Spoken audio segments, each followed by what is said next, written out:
Good morning, good morning. It's the Last Minute Laura Show. Good morning, good morning. Hello. Hi, everybody. Welcome back.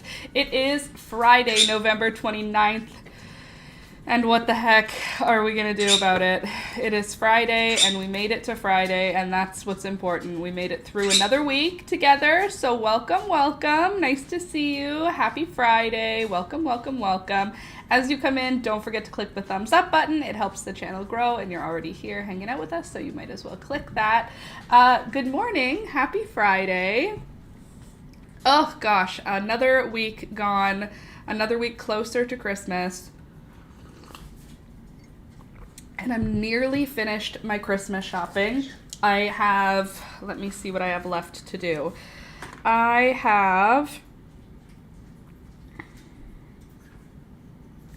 got my dad something else. So I ended up finding something for my dad. Hey there, Janice, good morning. I ended up finding something for my dad, which is great. And one of those things was a back support thing. So I found a back support thing. Oh, excuse me. Oh, excuse me, twice. I found a back support thing. Thank you. Bless you. And I also found this really cool rat trap that, when I say that out loud, it sounds like a stupid gift to give to someone, but it's a cool rat trap because my dad and mom live on a farm. So in the greenhouse in the spring, they occasionally have mice and rats that come in to try and eat the seedlings. Anyway, my dad's done all of the things to try and solve this problem, but I found this trap, and you attach it to a 5-gallon bucket, and then you put like peanut butter on this mechanism, and when the rat or mouse climbs up it, they just fall in the bucket. So you don't have to kill anything.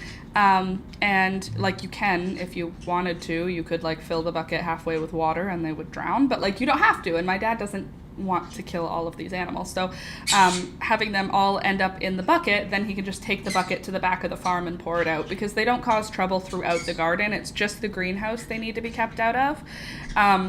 So yeah, that was cool. I thought it was pretty great. So the only people I have left, I think, is Alex. I think I've got everyone else's present done. Yeah, I think so. Maybe something else for my sister's husband. But I think I've got everything for my sisters, for my brother. I found this really cool present for my brother. Again, it's like a novelty gift, so like when you hear what I'm getting my family, you can be like, that's weird, but it's fine. It's novel. I found this magnet. It was like $13, and it can carry up to 150 pounds. It's for magnet fishing. So you like tie a rope to it and throw it into a body of water, and then it can hold up to 150 pounds. Like that, you could catch a bike. You know what I mean? You could, and he lives near a body of water, so I thought something novel to do when he takes his dog for a walk. He could go magnet fishing, because he's not like into fishing, but maybe magnet fishing might be something he's into. So this super cool magnet, I thought it was cool. I kind of want to get a second one for myself to just go magnet fishing. And then for one friend, I got her a pink vase, which she has all pink glassware, so I'm going to fill it with dried flowers. For another friend, I got a puzzle and 2 mugs and some baby clothes. And then for another friend, I got dried flowers and some baby clothes. And then for my sisters, I'm not going to tell you because sometimes my sisters watch. So there's that. But for the kids, I got a really cool balance bike tricycle type thing. And I got Alistair a sweater. Maybe I do need something else for Alistair. That being said, I did go to Once Upon a Child yesterday, and I bought him 2 new toys. So, like, I just give him things all the time. The toy I got yesterday was so cool. It was a realistic owl puppet. So it's a puppet, but it looks like a real owl, and it's made in Canada. We love finding made in Canada handmade gifts. So that was cool. Anyway, I wrapped some gifts because I felt like it. So I have a little pile here and a little pile here of gifts wrapped up for my family. feeling pretty good about it. And we're going to be knitting today. Today is a knitting day.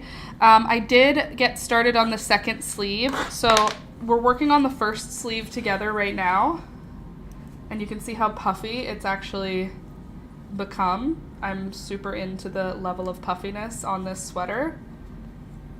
The sleeve is going to be so puffy. Hopefully I have enough yarn for it. That's the only concern that I have. It's not the only concern. It's one of the concerns I have. Anyway, because I hated doing it so much, I got it done and out of the way. The cuff is now finished for the second sleeve. So once I get a little farther on this one, I can swap over to this one and back and forth and back and forth. I put makeup on in a different way today, trying to get like these sad doll eyes, and my eyes are just leaking and getting rid of the eyeshadow as they leak. Do you see this? That's just like my eye leaking. Anyway, not ideal. So we've got pretty much up to the armpit done on the body of this sweater, and it looks so cute. The stripes look so good. It doesn't look Halloween-y anymore. I feel like we're getting more Enchanted Forest as we go, which makes me very happy. And we're pretty much recreating the same thing on the sleeve. We're doing the Enchanted Forest, but with stripes on the sleeves. Again, I don't know if I have enough yarn for this. I'm just kind of winging it and hoping for the best. Worst case scenario, this might end up not being entirely the same color all the way through. And that's fine. We'll make it work. We are competent adults. We can modify our made-up pattern on the fly. This is not from the pattern. I'm just, you know, feeling it out, hoping for the best. So this is what it's looking like right now, the sleeve. You can see how puffy it's got. I am very pleased with the level of puffiness. I think that's going to be a very cozy sweater. I might even kind of reduce the puff once we get to the elbow. I don't know yet. We shall see. How's your guys' week going? So I went yesterday to Once Upon a Child. I don't know if you have those where you live, but they're a consignment store for baby clothes, and they often have amazing sales on baby clothes, usually new or gently used. Like, I've never seen anything with any damage on it. Because it's consignment, they only purchase things that they know they're gonna sell. Sorry, I just have to modify our little screen here. Anyway, so at this place, I usually find really good deals on really nice clothes for kids and babies. So I went with my little sister who has a toddler, and she was looking for some specific stuff for him, and I wanted to find a couple of outerwear items for my friend's twins who just came home, because they are very small. They're newborn, but they were preemie by 3 months, so they're like very small.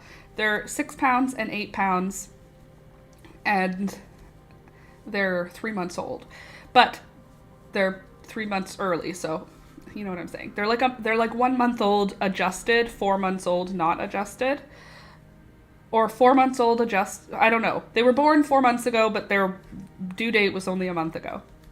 Regardless, these babies are small, so they don't fit into 0 to 3. They only fit into preemie and newborn right now. So I went and looked for some newborn and preemie stuff, and oh my god, I found some of the cutest things. I'll try and show them to you later on in the stream. They're still in the car, so I'll have to ask Alex to go out and get them.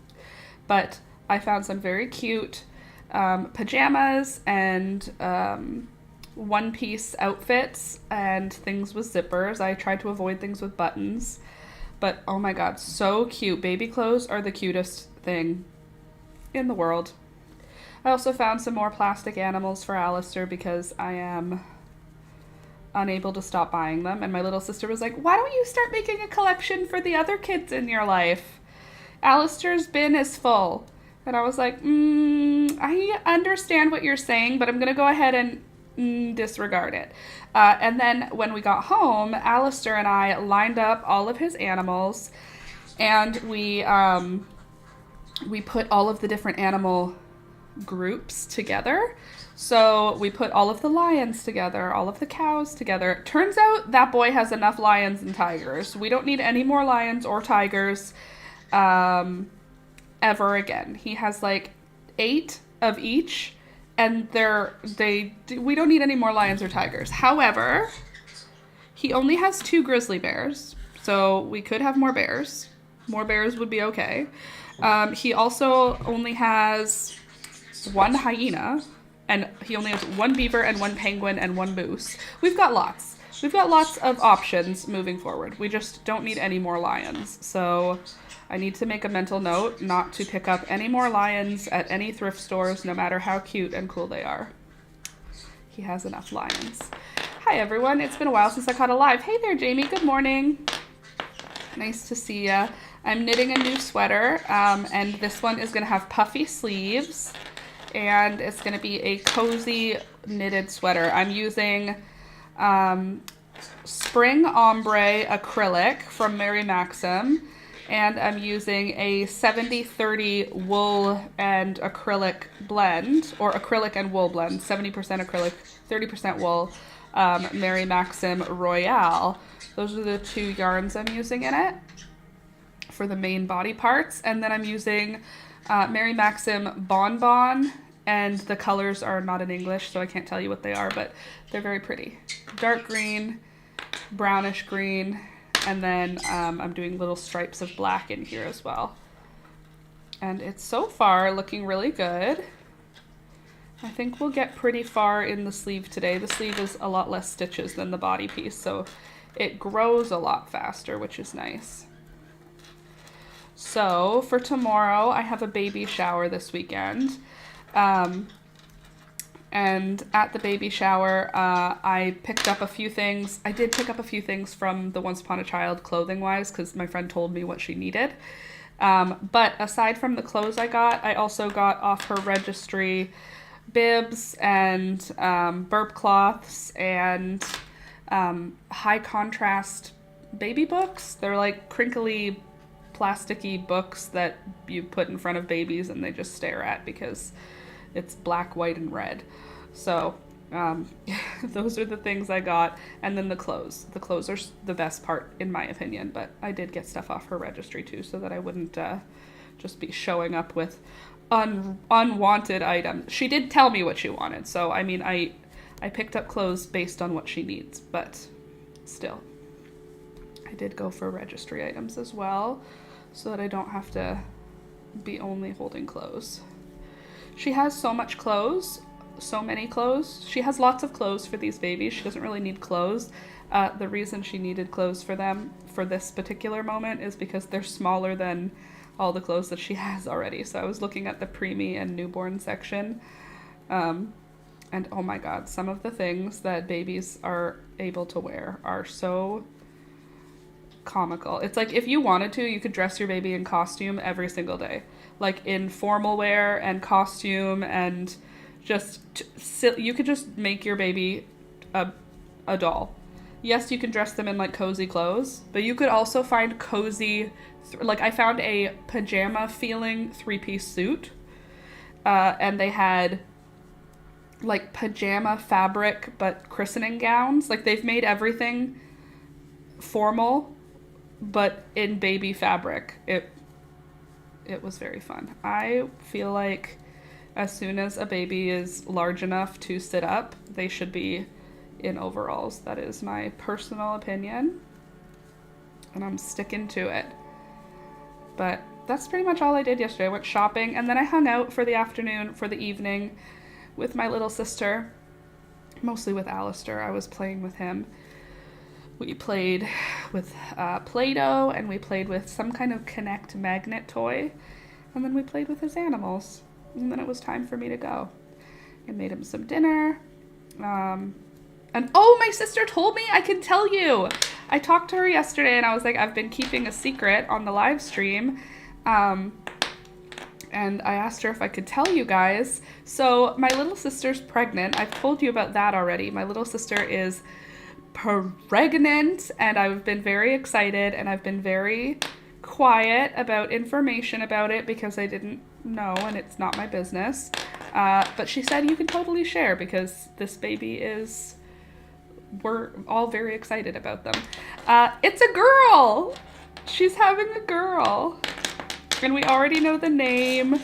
And we're all very excited. We're all very, very excited to meet this little lady. Sorry, my stitch marker is going to be clinking and clanking on the table. Maybe I should get a smaller stitch marker out. Anyway, it's very exciting for me. I am very excited to dress a small doll in ruffly pink clothes. And my sister is of the mind that it doesn't matter. Like, the baby can't distinguish between pink and purple and blue and red, so dress them however we feel, and when they tell us otherwise, then we'll let them choose.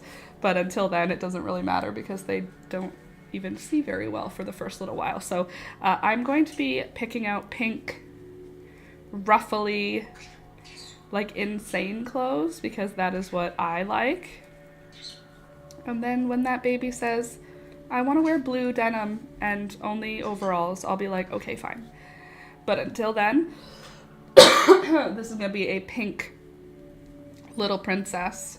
And we already call Alistair a perfect princess, so it's not going to make a difference. All babies are perfect princesses, regardless of their sex assigned at birth. All babies are perfect princesses. This one, though, is going to be absolutely covered in pink ruffles. I said to my sister, I'm like, so if I find a tutu, she was like, I don't care. I was like, okay, so this baby's going to be in lacy socks and a tutu, and she was like, it doesn't matter. The baby literally can't see. Dress them however you want. Just make sure that they're comfortable. And I was like, oh. You got it. You better not be harassing the dog, Beelzebub. I'm watching you. Anyway, so very exciting, very excited. It's kind of like my dream. And we already know her name, so we've been calling her name. And Alistair knows how to say her name, which is so freaking cute. He's just a baby. He's so sweet. And he says all of the in-between words now, which is so magical. Alistair is 2. He turned 2 in September. So he's 2 years and 2 months. 26 months old, however you decide to say it. He's 2. And he, I call him baby a lot. Like, I'll say, hey, baby, when I arrive. And he'll go, not baby, just Alistair. That's what he used to say. And now he says, not baby, I'm just Alistair. And then I go like, he says like I'm, and he understands the difference between I'm and your and my and your. It just like happened. Now he understands it. So he'll, I came and my sister opened the door and walked in and he went, Auntie Wawa. And then my sister went, no. And then he went, Mommy and Auntie Wawa. And then he said, not Alex, not Uncle Alex, just Auntie Wawa. And I was like, that's right. Uncle Alex is not here, because I drove my sister home from work. And it was very cute. And I was like, also, out of nowhere, he can say Alex now. So he's been calling Alex Edgar for his whole life. Alex is my partner. And he's been calling him Uncle Edgar. And we've been like, no one has ever called him that, but okay, Uncle Edgar. And then he yesterday was like, Alex. And my sister like, we've been working on Alex. And he was like, Alex. Out of nowhere. So now he says Uncle Alex. Like, because he knows how to say owl. So he says Alex. Yep, it's right. And he can say Alistair. So he says, I'm just Alistair, not baby. I was like, okay, Alistair. And when I say Allie, come here, Allie, he goes, I'm not Allie, I'm just Alistair. And I was like, okay, Alistair. You're so sweet, and I'm obsessed with you. Also, he can say okay now. Like, he says K for Kyle. My brother's name is Kyle. So he knows letters, and if you draw a letter, he'll go L for Wawa. That's me. And then if you go A, he'll go A for Alistair. And if you put a K, he goes K for Uncle Kyle. And he had been doing Tayo, like for Kyle, for the last month or so. Uncle Tayo. And now he says Uncle Kyle. And it's so freaking cute. Babies learning to talk is everything to me. I think that should be, that's my Roman Empire, is Alistair learning new words. So that was what I did, and I had a very good time. And then I came home. And Alex was in a meeting when I got home. He stayed late. So I brought home dinner, and then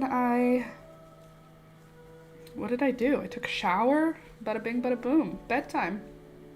My nephew said he wants to call his mom. He wants his mom to be the only one to call him Bug, and was a little heartbreaking, but also very cute.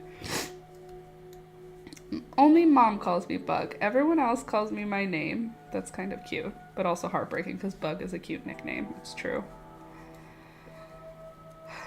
So Alex and I are now, we've just finished week 4. This is our 4th week of being sick. Can you imagine? I'm almost better, but even this morning when I woke up, I was still coughing phlegm, and I still have like a lot of inflammation and in my sinuses. It's like all packed in, and like I can't blow my nose to clear my nose. It's not in my nose, it's like deep in my sinuses. 4 weeks. I've had 2 weeks of coughing phlegm. What is that? I thought this was like a cold, and I've tested for COVID multiple times. It's not COVID. And it's gross. And I don't want it anymore. Take it away. Send it back. I refuse. Is this not so cute though? Little green stripe. It looks black when you're like far away, but it's actually forest green. How do you clear out your sinuses? That's what I need to figure out, because I can't blow my nose. Nothing comes out. Literally nothing. It makes a noise like my nose is clear when I blow my nose, which is disrespectful, because I can feel stuff in there. But when I blow, nothing. Which is why I'm saying it's in my sinuses, because it's obviously not in my nasal cavity. And I don't care for it. I need one of those neti pots or something. But like a high pressure. I need like a high pressure hose into one of my nostrils. Just clear out my whole brain. I need a little lobotomy. That should clear out my sinuses. Lobotomy is crazy.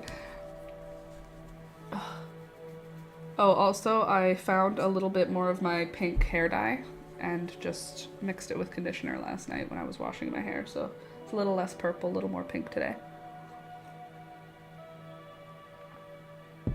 Where is everybody? I feel like we've got a bunch of likes but not a lot of people in. I wonder where we all are today.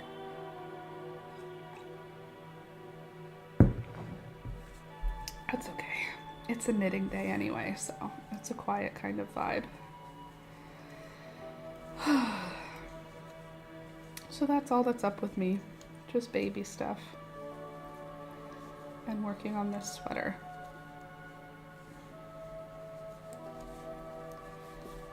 Bug is a cute nickname.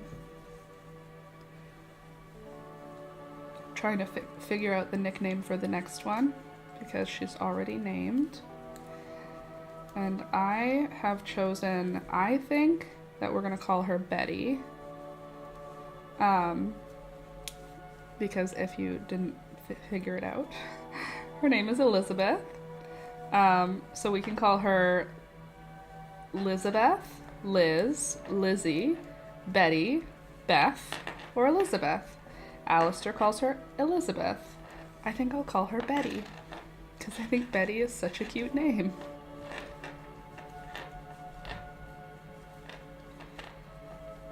And then she can be Beth, which is such a pretty name.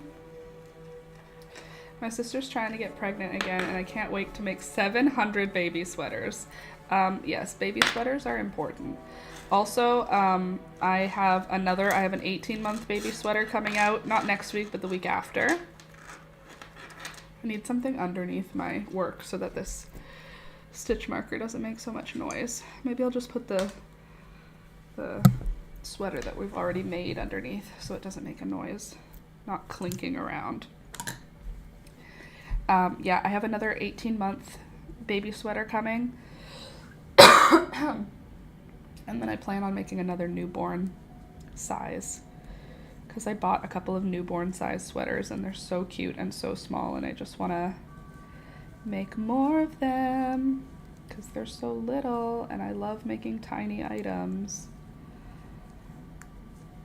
I also want to try and figure out how to make a raglan style, like all one piece, or how to make just a sweater that's all one piece, basically. I want to do that.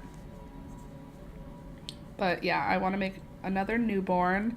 I think I'm going to do a little bit of a baby series coming up because I want to do a newborn sweater. I want to do like a 3-month-old sweater. I have 18, right now I think I have one newborn, one 0 to 3, one 18 months, and one 2 years. And I have another 18 months, and then I want to do another newborn. I just want to do little tiny garments because they're so cute. And now that we know it's a girl, I need to make some little baby dresses, like some sweater dresses for a baby. It's important. The baby needs it. It's what the baby needs. And I need to make some cotton ones because baby is going to be born in March, so there's going to be some summertime, like April, May, June. By June, it'll be a 3-month-old, probably, unless it's born early or late or whatever. But yeah, I want to make cute dresses for her too. Little Betty in her little pink dresses. Come on. So pumped about it.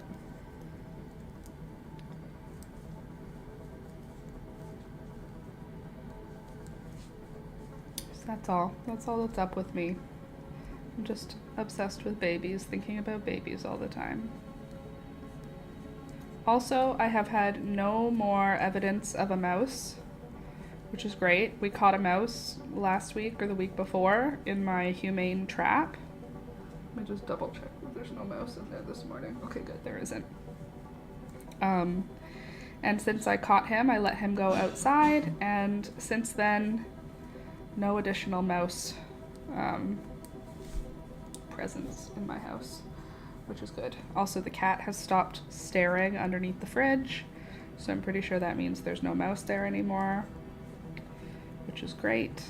That means we did catch him after all. So no more mouse drama in my house, which makes me very happy because the mouse drama was real for me. I do not wish any rodents in my home. They're cute outside. They're not cute when they're inside. Oh, right, I have to only go for 10 rows here. Or 10 rounds. 1, 2, 3, 4, 5, 6, 7, 8. Okay. 8. I have to switch colors after 10 rounds. And then we do 1 round of black, and then we do 10 more rounds of rainbow, and then 2 rounds of light green, 10 more rounds of rainbow, 1 round of black, 10 more of rainbow, and then 2 of dark green, and that should bring us to the armpit, hopefully. And hopefully we have enough yarn to get there. This ball of yarn feels like it's shrinking faster than I want it to, and I don't have any additional yarn. So worst case scenario with this sweater, the top half is black. That's the worst case. The best case scenario is I have enough of the rainbow to get me through. But I don't know. It's one of those things where I really don't know. Anything could happen, you know? Either we've got enough yarn or we don't. And I can't really change it either way. because I know. I feel like I have 600 plus meters, and that, like, it could be enough. I don't think it's enough. I'm gonna be honest. I'm a little nervous that it's not enough. But again, worst case scenario, I still have other yarns I can use, and since I'm carrying the black yarn through, transitioning into just black yarn should be okay. It should look fine. It should work. That's the hope anyway. By the way, is the music okay volume-wise, or do you want it quieter or louder? I don't want it to be too loud that it is annoying. If it's okay, you let me know. By the way, for those of you who are just coming in, don't forget to click the thumbs up button on your way in. I don't know what's going on today. It seems like we're dropping and then picking up and dropping. Like, people are just coming and going real willy-nilly today. Maybe I'm gonna refresh this, see if that helps. Sometimes the live stream can't take it sometimes, you know? There we go. Hopefully that will stabilize a little bit.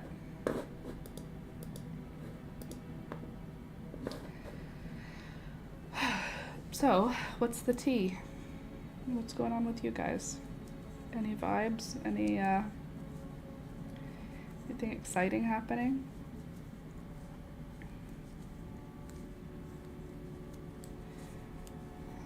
I don't think there's anything going on in, like, drama-wise that I can talk about. There's nothing, like, exciting. At least not where I'm at. Just L-A-V-I-N, you know? Do you hear my birds being cute? Being all kissy-kissy behind me? They're going... but just to each other. It's pretty cute. Oh, I forgot to say, Jamie, good luck to your sister. I'll send good luck vibes. Hopefully she can get pregnant again.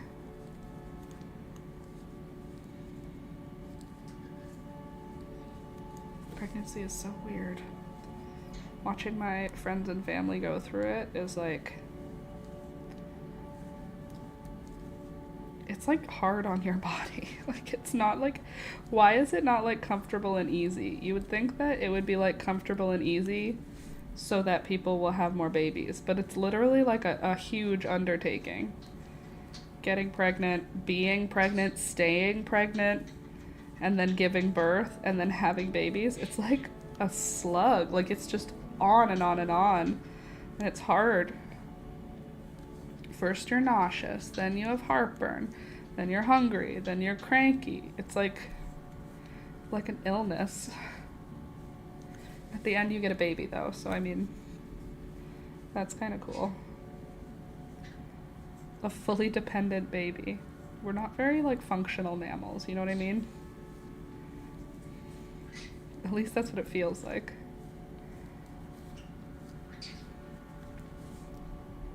Coffee.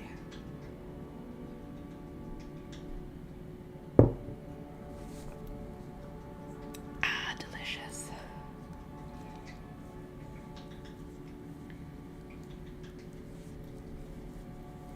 Oh, also I took on my sister's Monstera plant. She's having a hard time taking care of all of her plants because she has a 2-year-old and she's pregnant, so that'll do it to you. But I have her Monstera, her giant one. See how big the leaves are on it? I've packed it in. Oh, I've packed it in behind my bird of paradise. It's leaning up against the wall, so hopefully it's got enough support. And I'm just gonna take care of it until Elizabeth is born. And then she'll take her back after that. Hold on. There. And then maybe I'll move a little bit this way. And I can move that back. There. Now you can see Thunder at the same time. Always good to see a dog. And if the birds come to visit, you can see them too.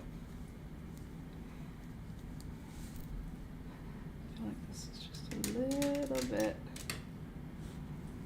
yeah, that's a bit better.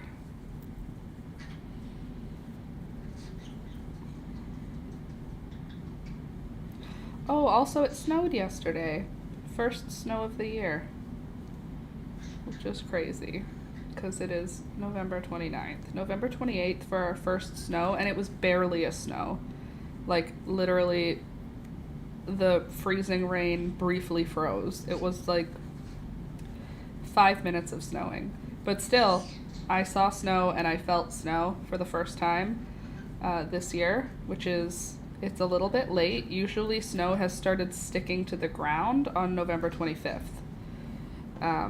And the fact that it's not started sticking to the ground at all is kind of wild. I still have flowers blooming in my garden on November 29th. I still have yarrow, I still have salvia, I still have nasturtium, I still have million bells, I still have alyssum, I still have marigolds, I still have amaranth. Good morning, Shatika. Nice to see you. Welcome and blessings to you as well. But yeah, I still have all that stuff planted and growing in the garden. I just let it go. My front garden is still alive. I still have zinnias and cosmos alive in the front garden, which is crazy. And yeah, it has not fully frozen. But this week, we're going to be getting -1, -2, -6. So winter is arriving this week, but it has taken its sweet time to arrive, which is fine with me. As much as I know that anthropomorphic climate change is a very bad thing, I'm aware, I understand that. Sorry, I'm just moving myself over a little so that you can see the dog. I know it's bad, but I also love winter being late. So I would like for winter to leave early and come late, but I also don't want there to be poisonous snakes or insects that can kill me in Canada, and we need our winters for that. Winters that are nice and cold prevent a lot of reptiles and snakes and insects that could hurt you. It prevents them from living here year-round, so fingers crossed we don't get too much warming in Canada, but at the same time, ooh, I haven't worn my winter coat yet. It's November 29th and I have not worn my winter coat yet. What is going on with the stream today? It seems to be like,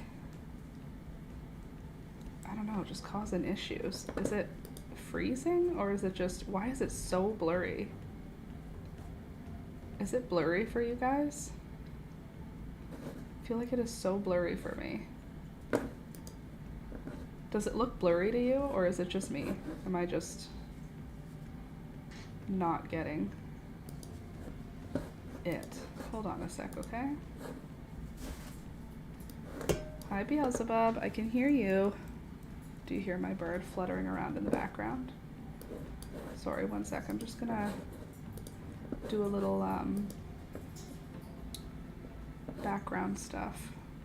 I'm still here. I'm just gonna take a sec.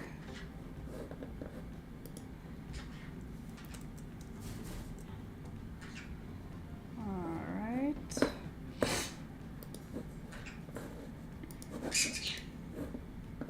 And here we go. Dance a dance. Dance a dance a dance. Dance a dance.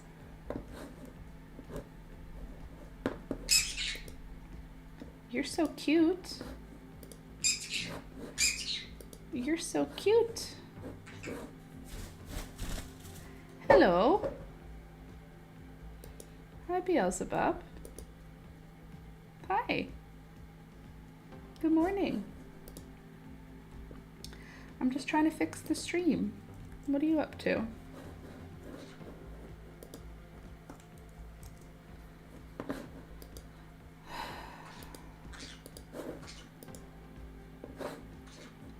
There we go.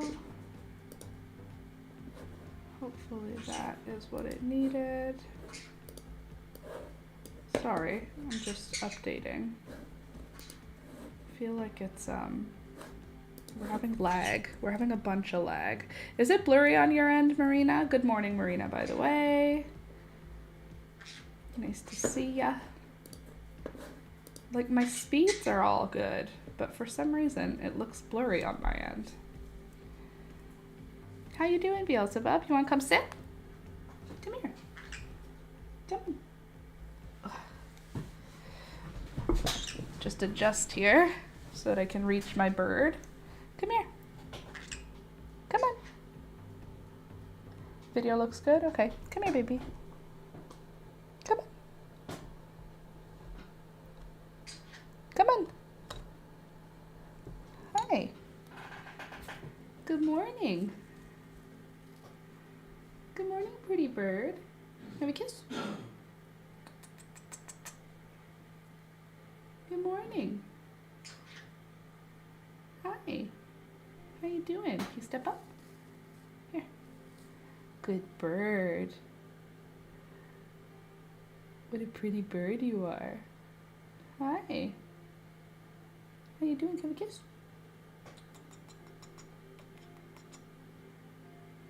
Kiss.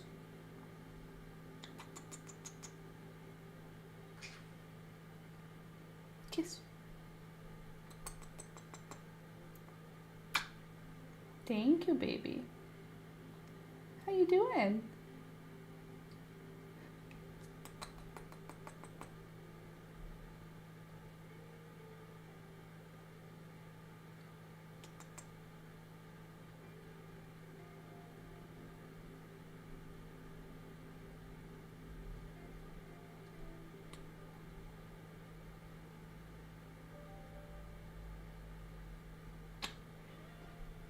Good bird. Pretty bird. Oh, she's so pretty. Do you see yourself? Hi, baby. Look at your pretty wings. Hi. Dancey dance. Dancey dance.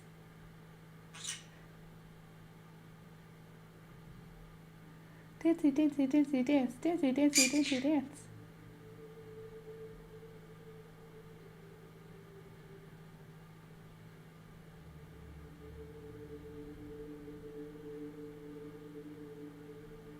Nothing?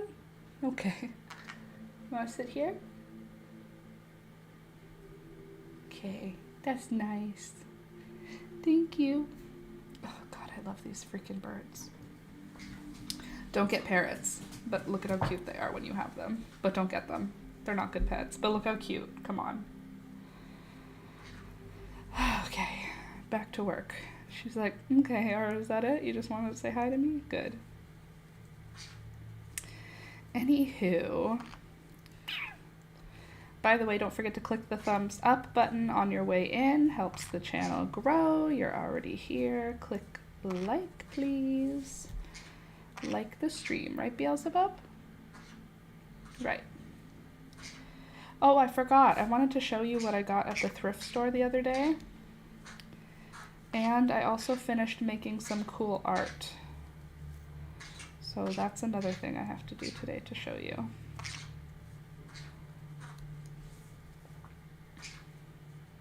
Big stretch. Can we kiss? No? Thanks.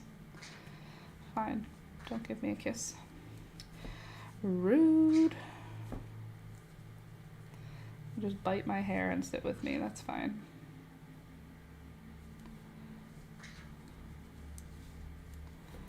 Are we at 10 yet? I feel like I've done a row. 1, 2, 3, 4, 5, 6, 7, 8, 9, and 10. Okay, we are on our 10th row. which means when I hit the stitch marker, it's time to switch into black yarn to do a black stripe on the sleeve, which is looking very, very cute. I'm a little concerned that it's a bit too puffy, but it's probably not too puffy. It's probably just the right amount of puffy. But I'm worried that the amount of puffy means that we won't be able to get as much length on the sleeve, you know? Who's to say? We'll have to see. I'll just go as far as I can. I used the smaller ball. I made 2 separate balls of yarn from the main skein. And with those balls, I split it in half. With that ball, I split it in half, but I split it in half unevenly. And I'm using the smaller ball, so I can go all the way to the end of this ball for this sleeve. And then when I run out of the rainbow yarn on this one, hopefully we'll have a good amount of sleeve by then. That's just my hope. I mean, we got all the way to the armpit on the body, and we didn't even use up a whole ball of yarn, so it's probably fine. Just let me just hope. I'm probably gonna share this worry with you many times. Okay, so now I'm switching in, adding a strand of black yarn, and we're gonna put the rainbow yarn into the sleeve so that it doesn't get tangled while we're working with 2 strands of black. I'll grab the rainbow strand and I'll tie my new strand of black to that, just so that it's got some security.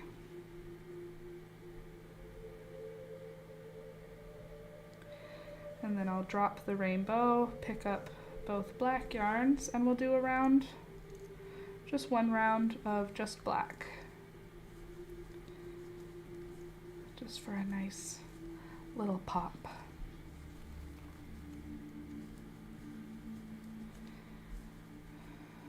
I'm excited to get started planning the garden for next year. I have a whole bunch of stuff in my Amazon, or not my Amazon cart, in my Etsy cart right now. And it went on for 50% off, so I think I'm gonna buy it. I think I'm going to be doing a few extra colors. So this year it was a heavy emphasis on pink in the garden. I think I'm gonna include a little bit more purple and red next year, and I think I'm gonna have a little bit more intentional yellow. I feel like yellow was just a side color that showed up because of marigolds and stuff. I think I'm gonna have some intentional yellow in the garden next year. But I think we're also gonna have some purple, and I'm gonna do some wild cards. Like I have some mixes of seeds. Like I have status, I don't even know what it's called, imperial mix or something like that. But it has blue and purple and pink and yellow, and I'm just gonna plant them, and whatever comes up is what I'll grow, rather than only planting the pink. I'm gonna give myself a few wild cards just for fun, but I have some really pretty flowers in my Etsy cart. If you guys want to see later, I can open it up and show you what I'm looking at buying, because pretty sure it's gonna add to the garden. That being said, my garden is my seed collection is quite full, so I don't know how I'm going to fit all of these things in the garden. But we also had our garden kind of grow by almost probably like 40% this year, because we had the roof removed off of our pergola in the backyard, which adds a whole bunch more sun. So I can basically put all of my shade plants along the back fence of our backyard now, and it opens up this huge amount of space for more garden. So I think that I'll probably get another one of those 5-foot round garden beds, which will add a bunch more space for me, basically just a bunch more room for gardening. And then that's where I'm gonna put a bunch of stuff. What are your thoughts about growing vegetables in the garden, like parsley or carrots? So I grow all of the herbs that I like to have. So I grow parsley and basil and dill and thyme, and I didn't have rosemary this year. Thyme and oregano and mint and catnip. What else do I have? And then varieties of basil. So I have like purple basil, lemon basil, Thai basil, just a bunch of things. And I grew hot peppers. And I had a tomato plant. So I like the idea of growing vegetables. My mom has a farm though. So for me, it's not a waste, but it's a waste of my space to grow things like carrots in my garden because I want to grow as much beauty as I can. So I aim for flowers because I know my mom and dad, they like have an organic farm. So I can just go to their house to pick. My mom plants hundreds of tomato plants every year. So it's like, yes, I can grow them, but because I have a limited space, it's not worth my space to grow them, unfortunately. Not at this time, anyway. In the future, probably, I will grow vegetables again when we have room for it. Like when we lived on the farm, I had a whole large vegetable garden and it was wonderful. But currently, we live in the city and our garden is so small that it's not worth the space. But yeah, like my mom, like I said, she grows carrots, she grows everything. All of the food items that I would want, she grows. So I just go to their farm and that's where I get my produce in the summer mostly. But yeah, I do grow all of my herbs because I like having access to them readily. I don't have great luck with dill though. That's great. Nice that it's organic. Yeah, totally. And I mean, it's also, they're pretty. Like oregano makes pretty flowers and it looks nice in the garden. Thyme and rosemary are pretty. I have a full planter of mint. It's just contained. I have actually 3 now planters of mint, different kinds. I have chocolate mint, spearmint, and wild mint. And they are all very cute in their little planters. They look pretty. I chop them down in the spring and top the top of the pot with compost, and then they poke up and fill out throughout the summer. I pick them as needed, and they look pretty. They're just like a greenery pot. It's kind of like my wild violet pots. I have a couple of pots now, 3, 4 pots that in the spring are absolutely filled with wild violets, but the wild violets finish at the end of May. So for June, July, August, September, it's just greenery, but it looks nice and I can put it in my shade garden and they'll be happy there. So my mint and my violets are like kind of greenery for the garden. But yeah, the parsley is beautiful. It looks really nice in the garden. Basil, same thing. If you let it flower, it's beautiful. If you don't let it flower, you get basil. So yeah, I like having them. And then the hot pepper that I grew just made me happy because I grew a hot pepper from seed. It just made me proud. So I'll probably do that again because the feeling of pride is, it's a nice feeling to have over growing something from a seed. But yeah, that's what I do. Also thyme and oregano and sage. I also grow sage. Thyme and oregano and sage are perennials where I live. So I have a pot. I have many perennial pots now that are just in the spring. I top them with compost. Otherwise, they just stay in the pot that they're in. And of my perennial pots, I have one that is just for herbs, and it has thyme, lemon thyme, oregano, Greek oregano, sage, and purple sage all in one pot, and it just happily lives there. Do your parents grow fruits too? Yes, they do. So their farm is 14 acres of usable land, and the 14 acres has Concord grapes, which are like the kind that you eat fresh that have like the jelly in the center. They have wine grapes, they have pears, and they have apples. Those are their main crops. That's what the farm is mainly cropped for. However, they have a bunch of fields that my dad has plowed and my mom has turned into gardens. So they had this year a butternut squash field, and then she had like lines of corn and sunflowers in there too. And then she grew She in her vineyard, she also has blackberries. She planted a row of blackberries. So, yeah, apples, plums, peaches, blackberries, pears, wine grapes, Concord grapes. Those are the fruits on the farm. And then everything else is like tomatoes, peppers, eggplants, I don't know, everything. They grow everything vegetable-wise, but fruit-wise, like what's trees, that's what's on the farm. And cherries, right? They have cherry trees too. But the farm is apples and pears and grapes. And then my mom has added cherries, peaches, plums, and blackberries. That's what's there.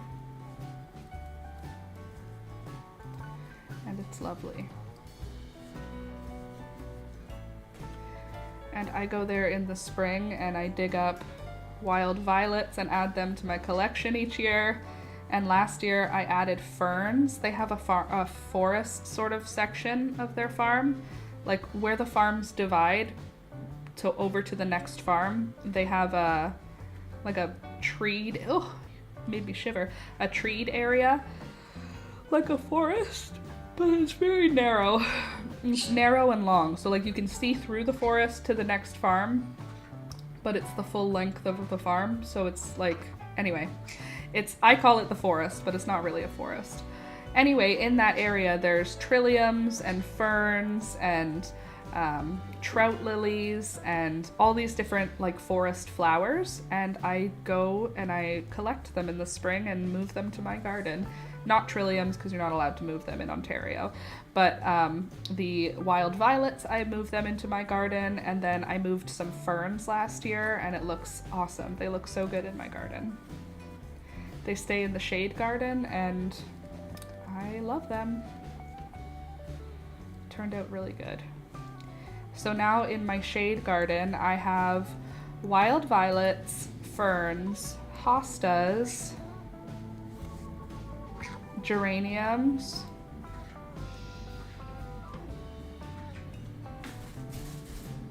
there's another one. Awesome. It is awesome, yeah.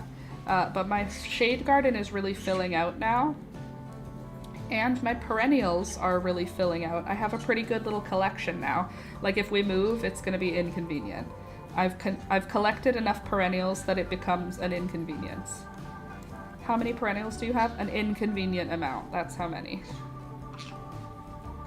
But I can't stop, and I won't stop, because I have a partner who supports my absolute obsession with just growing a bigger garden every year. And we live in the middle of the city, but even so, I have been creating compost and adding it to my garden throughout the winters, and just creating a very healthy soil system with like lots of worms, lots of little critters crawling through it, and lots of organic material.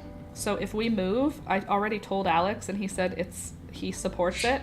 We're taking the soil with us, because the soil, our backyard is concrete, so all of the soil is in pots. It's not like it's in ground and I have to dig out a large garden bed, but it's gonna fill, like, we're gonna need to use our moving truck 2 different times. One time for all of our stuff, and one time just to move pots of soil. Does it make sense? Maybe not to a lot of people, but to me it does. I worked hard to grow this beautiful soil.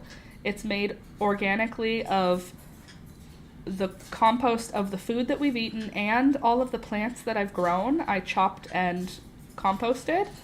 So the soil is just like, it's somehow magical, and it matters to me, which is maybe silly, but I don't care. So when we move, we will be taking our soil with us and leaving the backyard the concrete, barren wasteland that it was when we arrived, unfortunately. But we're not moving yet. I'm just saying. I've worked hard on this garden, and next year it's going to be even bigger, if we still live here. Probably we're still going to live here because Alex's work is limbo, and until we have solid plans for where we're going to live for the next 5 years. We're just going to stay here until then. But still, because the backyard is concrete, I have to create planters. So maybe next year I will like buy a garden bed planter, something that is easy to disassemble when we move so I can take it with us. Oh, this looks so cute. Look at the stripes. How cute is that? So there's dark green and then black, and then the next color that the stripe is going to be is this color. And then another black stripe. It's going to be great. But I did a little bit of art. Do you want to see it? I used some of my dried flowers. I was just playing with my dried flowers last night because I have ADHD. And I made a really pretty little spread, and I'll show it to you because it's very cute. So I took my frame, my clear frame, oh, excuse me, and I put flowers in it. I'm gonna give this to one of my friends for Christmas. Let me see if I can show it to you from the front. It might be easier to see with less shine if I can find a way to give it to you with no shine on it. Isn't that cool? So it's got all the flowers. Sorry, the reflections. I'm trying to like give it to you with no reflection. There, that's better. It's got flowers I grew, like the marigold, and it's two-sided because it's clear. Very cool. So that's the first one I made yesterday, and then I framed up the one that I made for my mom with you guys. So this one's for my mom. Very original gift, thank you. This one's for my mom. It's got all the flowers that she usually grows. I grew all of these flowers, but there are the flowers she usually grows. You can see the dirt on the frame, I still have to clean it. But it's got zinnias and marigolds and million bells up there and a tomato leaf. Just a bunch of flowers that she likes. I dried them and then we Mod Podged them to the backdrop there, and now it's framed up. She can hang it if she wants, in her office maybe. It's just flowers she likes. Oh, and since we're here, I can show you the pottery that I picked up at the thrift store. It's so heavy, which tells me it is not a professional potter who made it, because I can't imagine any professional potter would make something so heavy. It's also cracked because it's so heavy. Like, it's way thicker than it should be for a... It's like someone who was learning pottery, but that's okay. CB, and it was made in April of 2004. It's written on the bottom. But look at how pretty the glaze is. I love it. I think it's so pretty. You can see how thick, I don't know if you can even tell how thick. It's so thick that it cracked, which happens. And then the lid is so thick, it's so heavy, but it's pretty. And anytime I find handmade, get off my stuff. Go on. Anytime I find handmade pottery at the thrift store, I really have a hard time saying no to buying it. But this is the handmade pot. The lid doesn't even stay on it well, but it's pretty, and it'll fit into my large collection at this point of handmade pottery.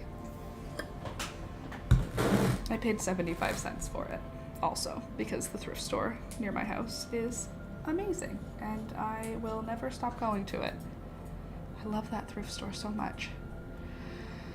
I think I probably have like 30 pieces at this point. Oh, excuse me, 30 pieces of handmade pottery throughout my house. I'm quite pleased. Maybe more than 30. 1, 2, 3, 4, 5, 6, 7, 8, 9, 10, 11. Okay, I have 11 of them that are out right now. Plus I have another, 12, 13. I have another full box in the closet that I put away. Hair's really cute. Thanks, Michelle. I put a little pink on top of the purple so that it would be a little bit more pink. But thank you so much. Anyway, I have a full box. 15. Right, there's just pottery everywhere. Pottery is all over. Like, I have handmade pottery just for general use.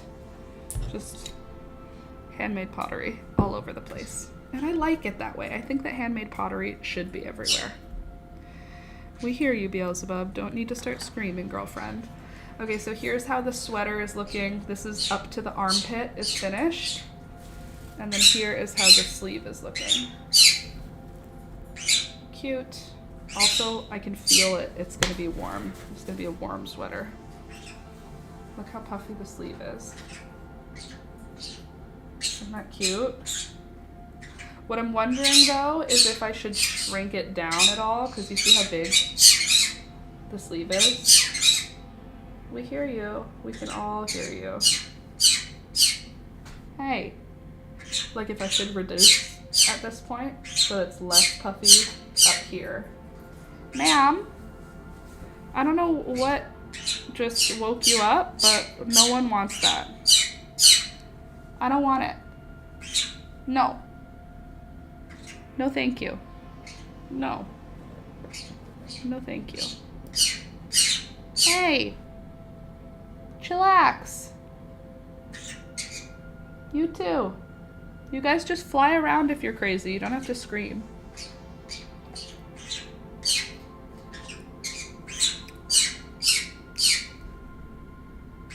Enough. Hey, enough. Go on. Go. If you want to scream, go scream in the kitchen. I'm not interested. Okay?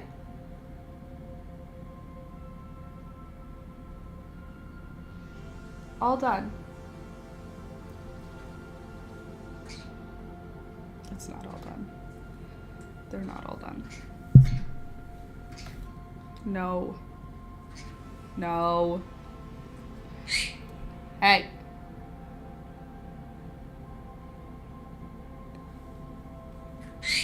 Hey.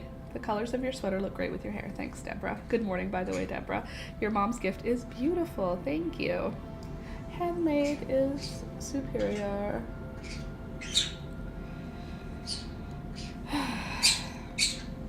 Back to knitting. No. Hey. Gary. Gary. Gary. Hey. Gary. Beelzebub. Gary.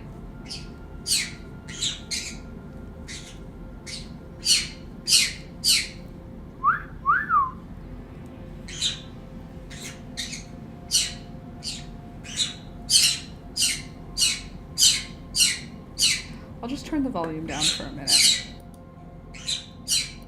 so that you don't go deaf from my birds screaming.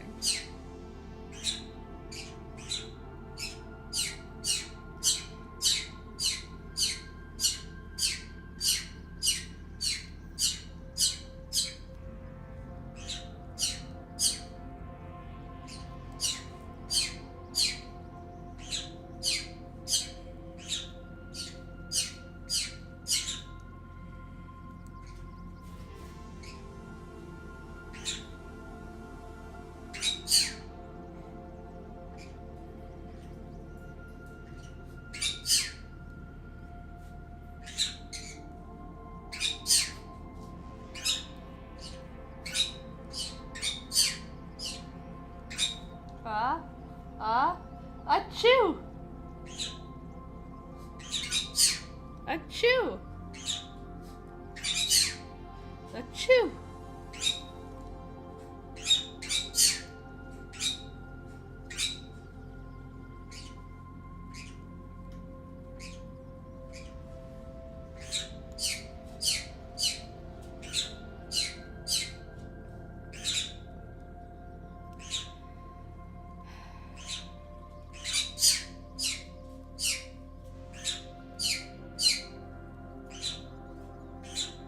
Can you not?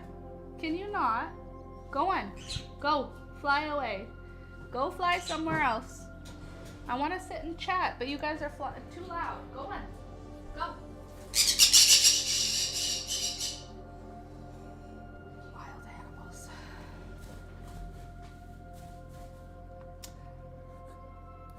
That's what it sounds like to have parrots. They just need to scream sometimes. You understand. Sometimes we all just need to scream, you know? Parrots, it's just more often, that's all. Beelzebub, you leave him alone. I can hear you. Sorry, Thunder.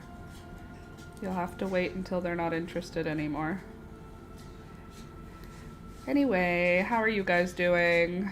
By the way, as you come in, don't forget to click the thumbs up button on the video. Like the stream. Bottom corner. There's a thumbs up button. Don't forget to click it.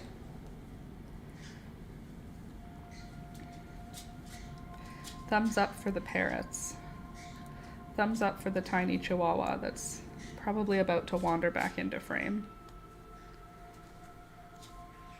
If we can get through, what, 2 more days, today and tomorrow, then we will be the entire month of November, knock on wood, seizure free for Thunder.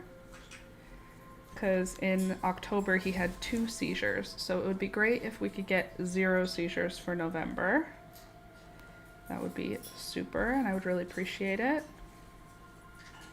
So fingers crossed, our little doggy remains seizure free today and tomorrow. Hey, buddy? Sound good? Just gotta make it through 2 more days. He's like, I don't know where I am. He may not be able to see very well, and he may not be able to hear very well, but he sure as heck knows how to look cute.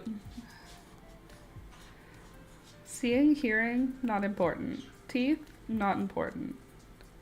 Hair on your neck, not important. Being able to have good balance, not important. But you know what is important? Looking real cute from every angle. Thunder's got that down, for sure.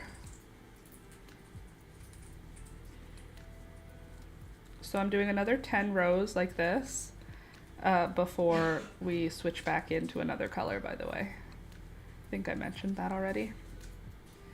See how pretty the black stripe looks? Isn't that cute? Obsessed. I still haven't decided. I think I might want to shrink down the sleeve just a little bit.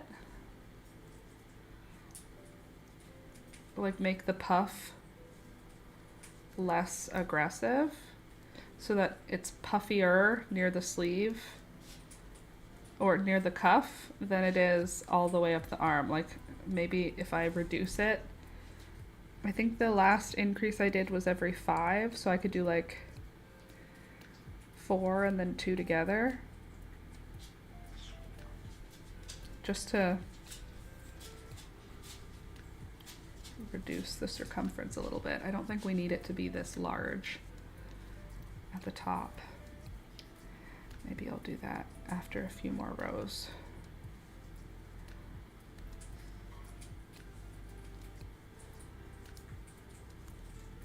I think I'm gonna, first of all, it'll save me a little bit more yarn because it will reduce the number of stitches a little bit. Let me just see what my last increase was. I wrote it down.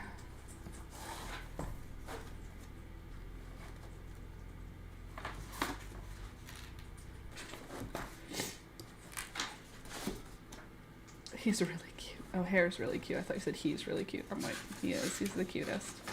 Okay, let's see. Knit 5, yarn over. So that means there's groups of 6. So I could do knit 4 and then knit 2 together to do a reduction row. For the next row, I think I'll do that. And then I will just put a marker on that row so I know what I did. Because I'm so responsible. Using stitch markers as intended to mark my work to help me out. There. That way when I'm doing the other sleeve, I'll know what I'm doing.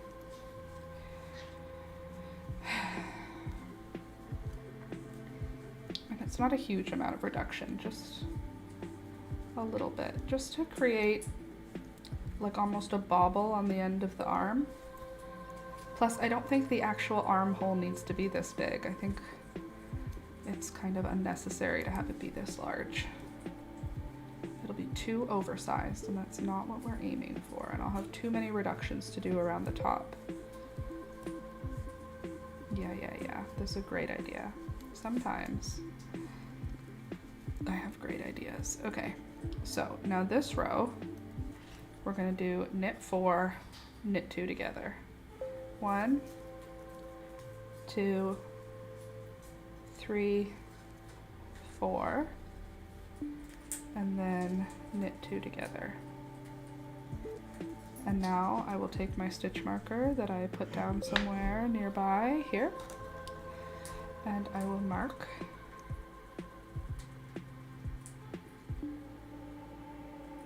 this row.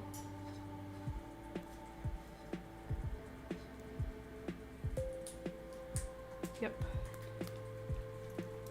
It's smart. It's gonna be good. It's a good choice. Okay, knit 2 together. Now knit 4, 1, 2, 3, 4, and then knit 2 together.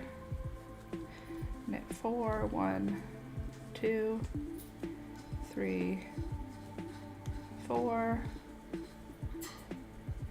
knit 2 together. 1, sorry, I have to count for this round. 2, 3, 4, and 2 together. 1, 2,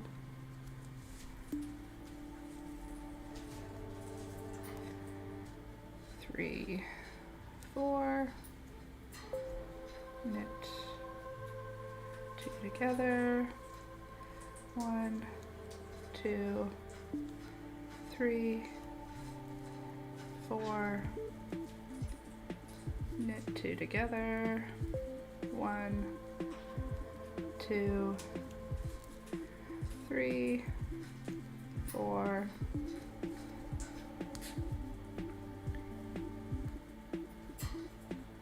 knit 2 together. Did you turn the volume back up after the birds quieted down? Yes, I did. Am I talking too quiet? Maybe the music is too loud. How about that? Is that better? Okay, 1, 2, 3, 4. Knit 2 together. 1, 2, 3, 4. Knit 2 together.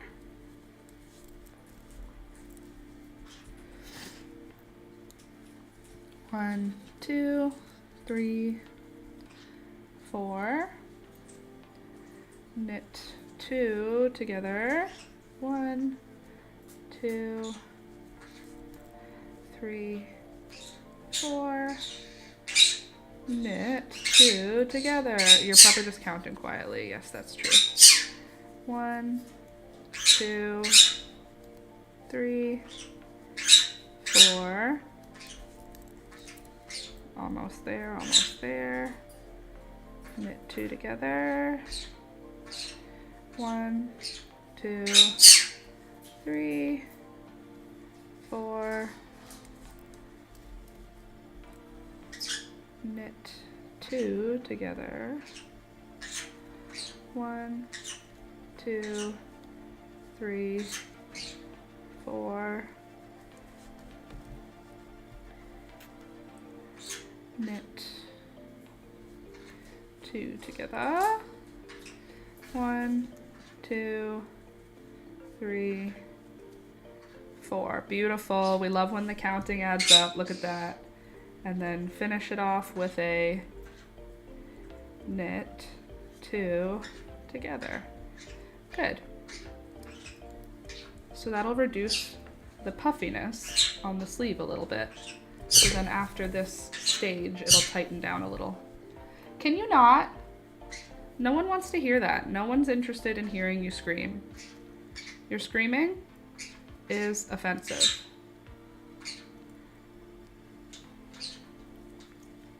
Now let's see how that feels. Also, just please excuse my snorting and sniffing. It's not avoidable at this moment.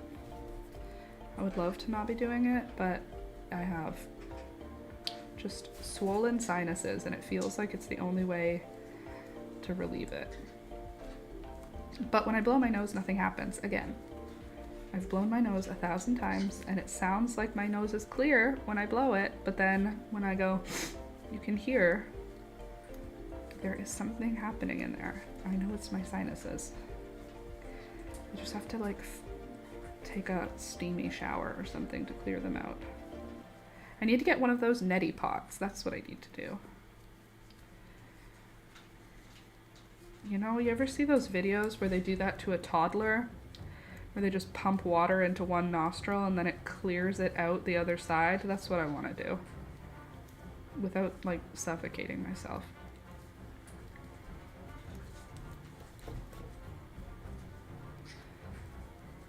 Sinuses are wild and super gross.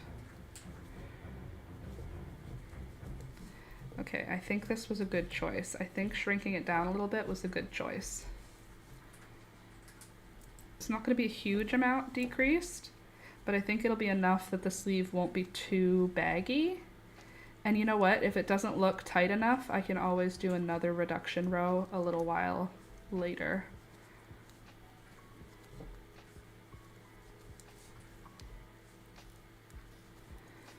So I was complaining about how I hate doing a magic loop. So because I didn't want to have to do it again, and I'm so strong and mature, what did I do? I made a mistake, hold on. Dropped a piece of yarn. I made the cuff. I pre-made the next cuff so that I don't have to do too much time using magic loops. I use a neti pot regularly. Remember to breathe through your mouth as you use it. Right, or else you'll accidentally suffocate yourself. Or drown yourself, I suppose. Not even suffocate. It would be drown, because it's with water. But you use one regularly. You find it useful. It clears out your sinuses. And you use what? Like salt water, right? Or saline solution. Feel like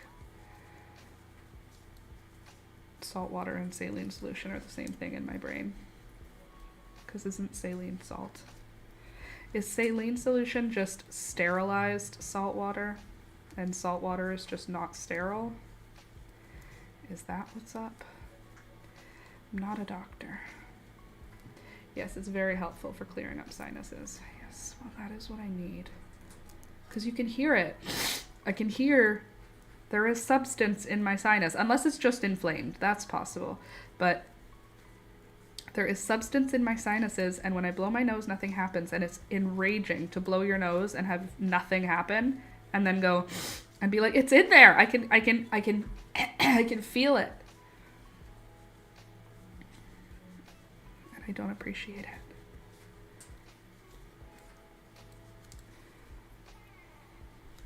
I hope this looks really cute. I hope the little puff on the edge of the sleeve looks cute and trendy and intentional. Hopefully. We're aiming for intentional puffiness here, not accidental over puffiness. We've done that before, where we ended up with a hugely puffy sweater that I ended up calling the puff sleeve sweater because it was so puffy. It was puffier than originally intended. And it looked fine. It's like a Disney princess vibe. But that's not what we're going for this. We're going for a wearable, cozy sweater. I mean, what is wearable? If you look at some of the other sweaters I made that I wear regularly, what you call wearable might not be what I call wearable. Or what I call wearable, rather, might not be what you think is wearable, because I wear extra, extra, extra large sweater dresses as clothing. Like, it's meant to be an extra, extra, extra large men's sweater, and I just wear it as a dress. That's just what happens. I use it when I feel a sinus headache coming on too. It helps me avoid sinus infections. I wonder if I have a sinus infection because I've been sick now for close to a month. I got sick on a Wednesday at the beginning of November, and it is now a Friday at the end of November. What is happening? Why is this happening? Why is this happening to me? And maybe it's because my sinuses are not cleared out. Just, it could be. It's possible. You know?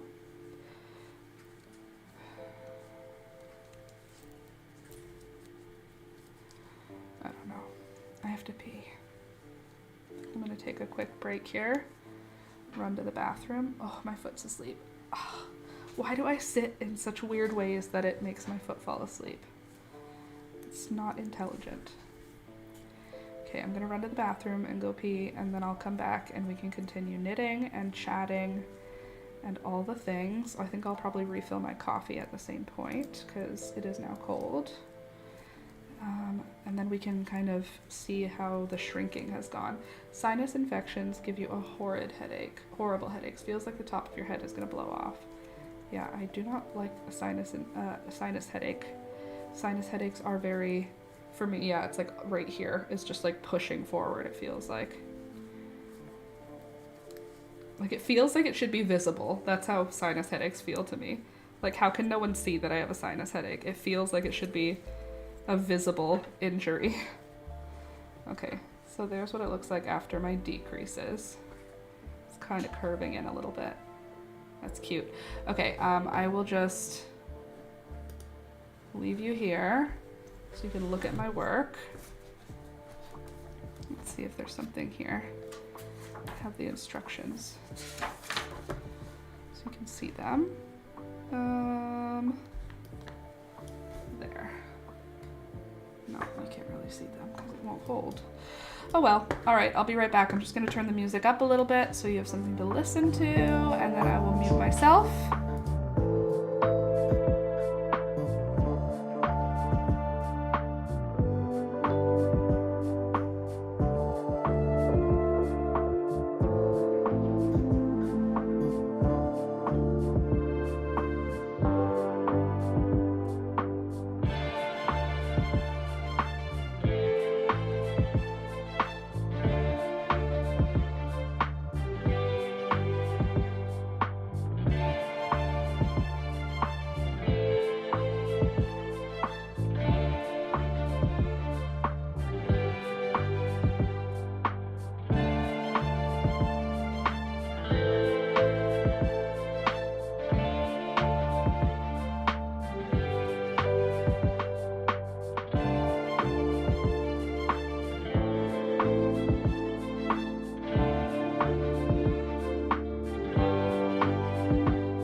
knocking the wood out of this chair.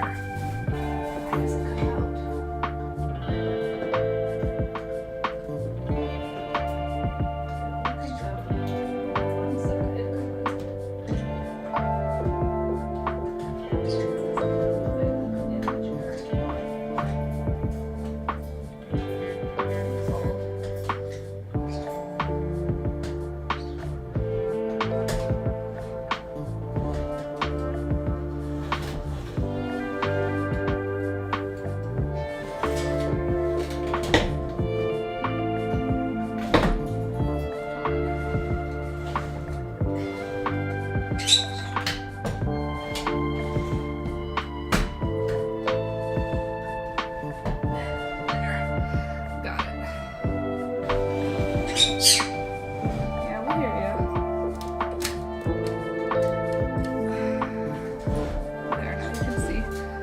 Oh, the music is still out. Thanks, Deborah.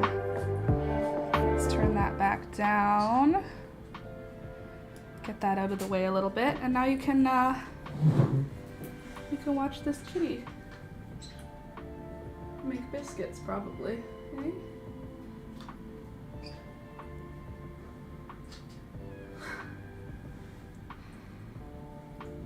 Yeah, time to make kitty cat biscuits. That's what we gotta do. What I might be able to do is move the screen down a little bit so you can see me knit and watch the cat. Looks like your chair needs some wood glue. Yes, it does. I agree. I'm just gonna leave the camera this way for a minute so you can watch him. Hey, don't eat my plants. I just said you could sit with us. I didn't say you could eat my plants, Rohan. Hey, no, that's not yours. No. Hey.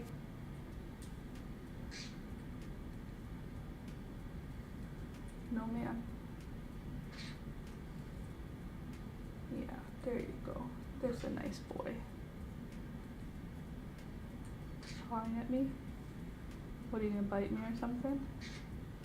I doubt it. Good boy. He's like, alright, back to sleep. Oh, come on, look at this. Look at this happy family. How cute is this? I love when the cat hangs out with us.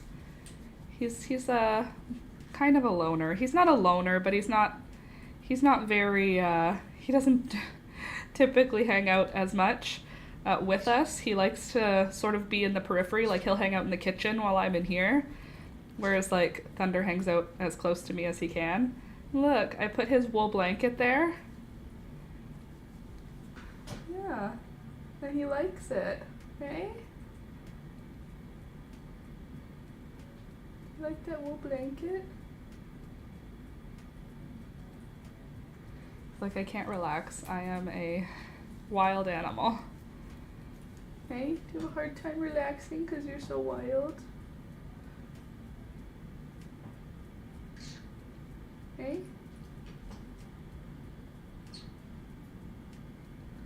Mr. Mans? He's quiet right now. He's not yelling. So that's good. We love when he's quiet. Hey? We love when you're not screaming.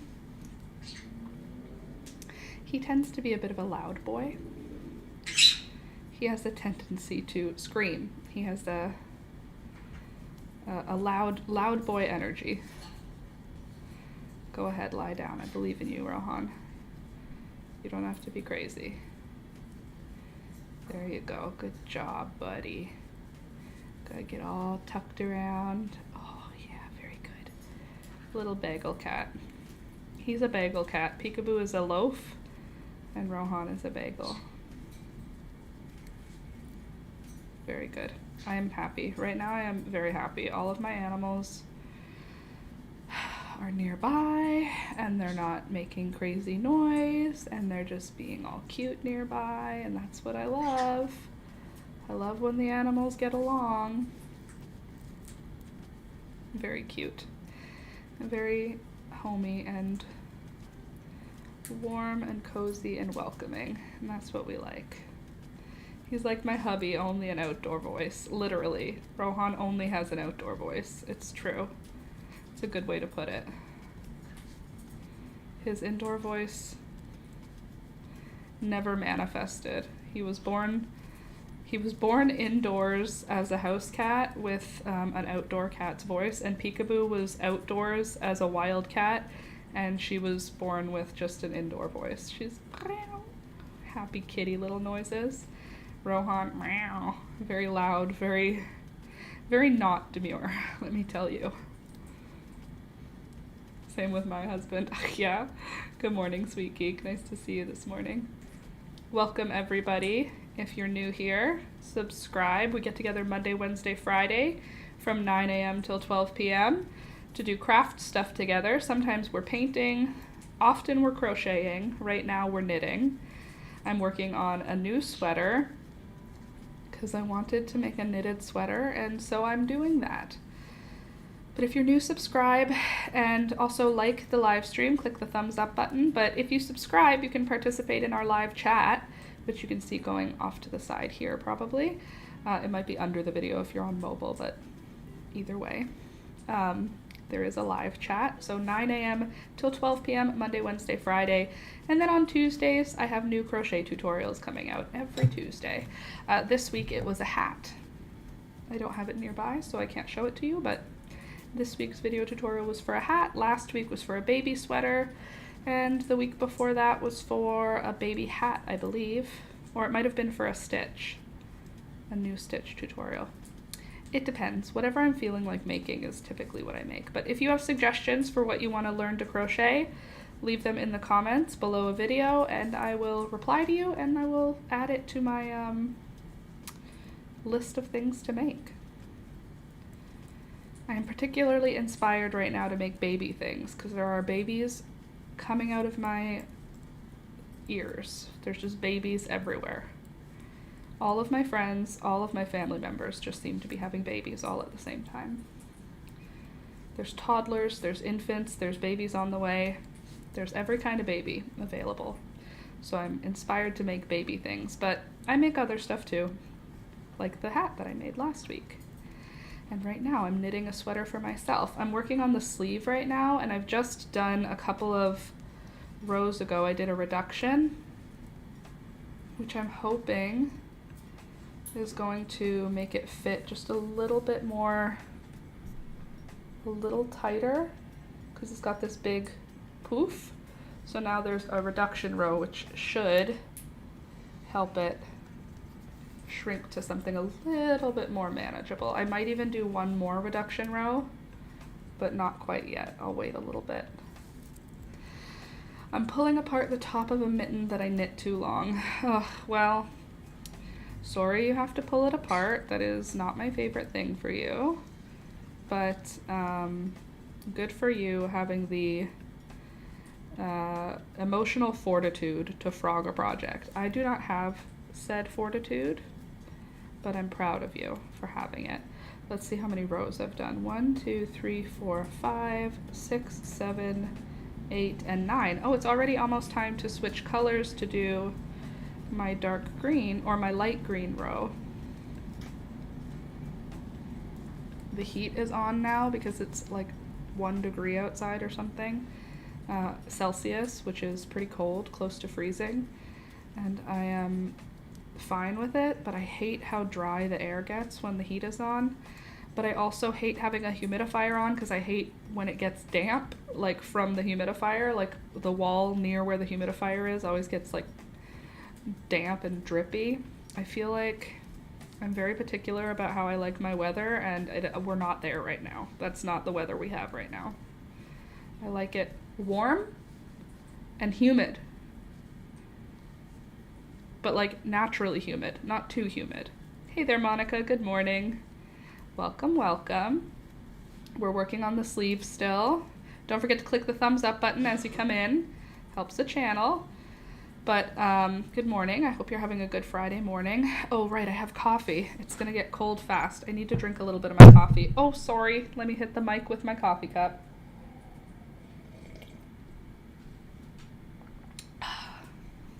Look at how cute my little animal family is. Well, there goes that. Look at, I have a cute kitty cat by the window. Isn't he cute? We have frost all over the trees and bushes, and snow is covering everything else. Oh my goodness, cheers, Michelle. We don't have any frost right now, but when I woke up this morning, it did look a little frosty on the rooftops. Not ideal for me, because I would like to avoid wearing my winter coat as long as possible. I like to wear sweaters as long as I can before I need to change into a winter coat. Like, I will aim to just wear a heavy sweater until it becomes nonsensical to do so. Like, if I know we're just going grocery shopping, I'm not wearing a coat. I'll wear a thick sweater and I'll have the heat on in the car. And then the grocery store is warm. You know what I mean? If I'm going shopping of any kind, I'm not wearing a coat. If I'm going to someone's house, I'm not wearing a coat. I pretty much wear a coat if I know I'm going to have to be outside. Otherwise, I'm a sweater girl. I'll wear 2 layers. Like, I'll wear a long sleeve and then a t-shirt and then a big heavy sweater before I'll wear a t-shirt and a coat. Absolutely not. It's just not for me. I have one. I have a nice wool coat. And I wear it when I absolutely have to. Because I would rather wear my handmade sweaters. I have so many of them. And they're thick. He's resting his little chin on his tail. It's very cute.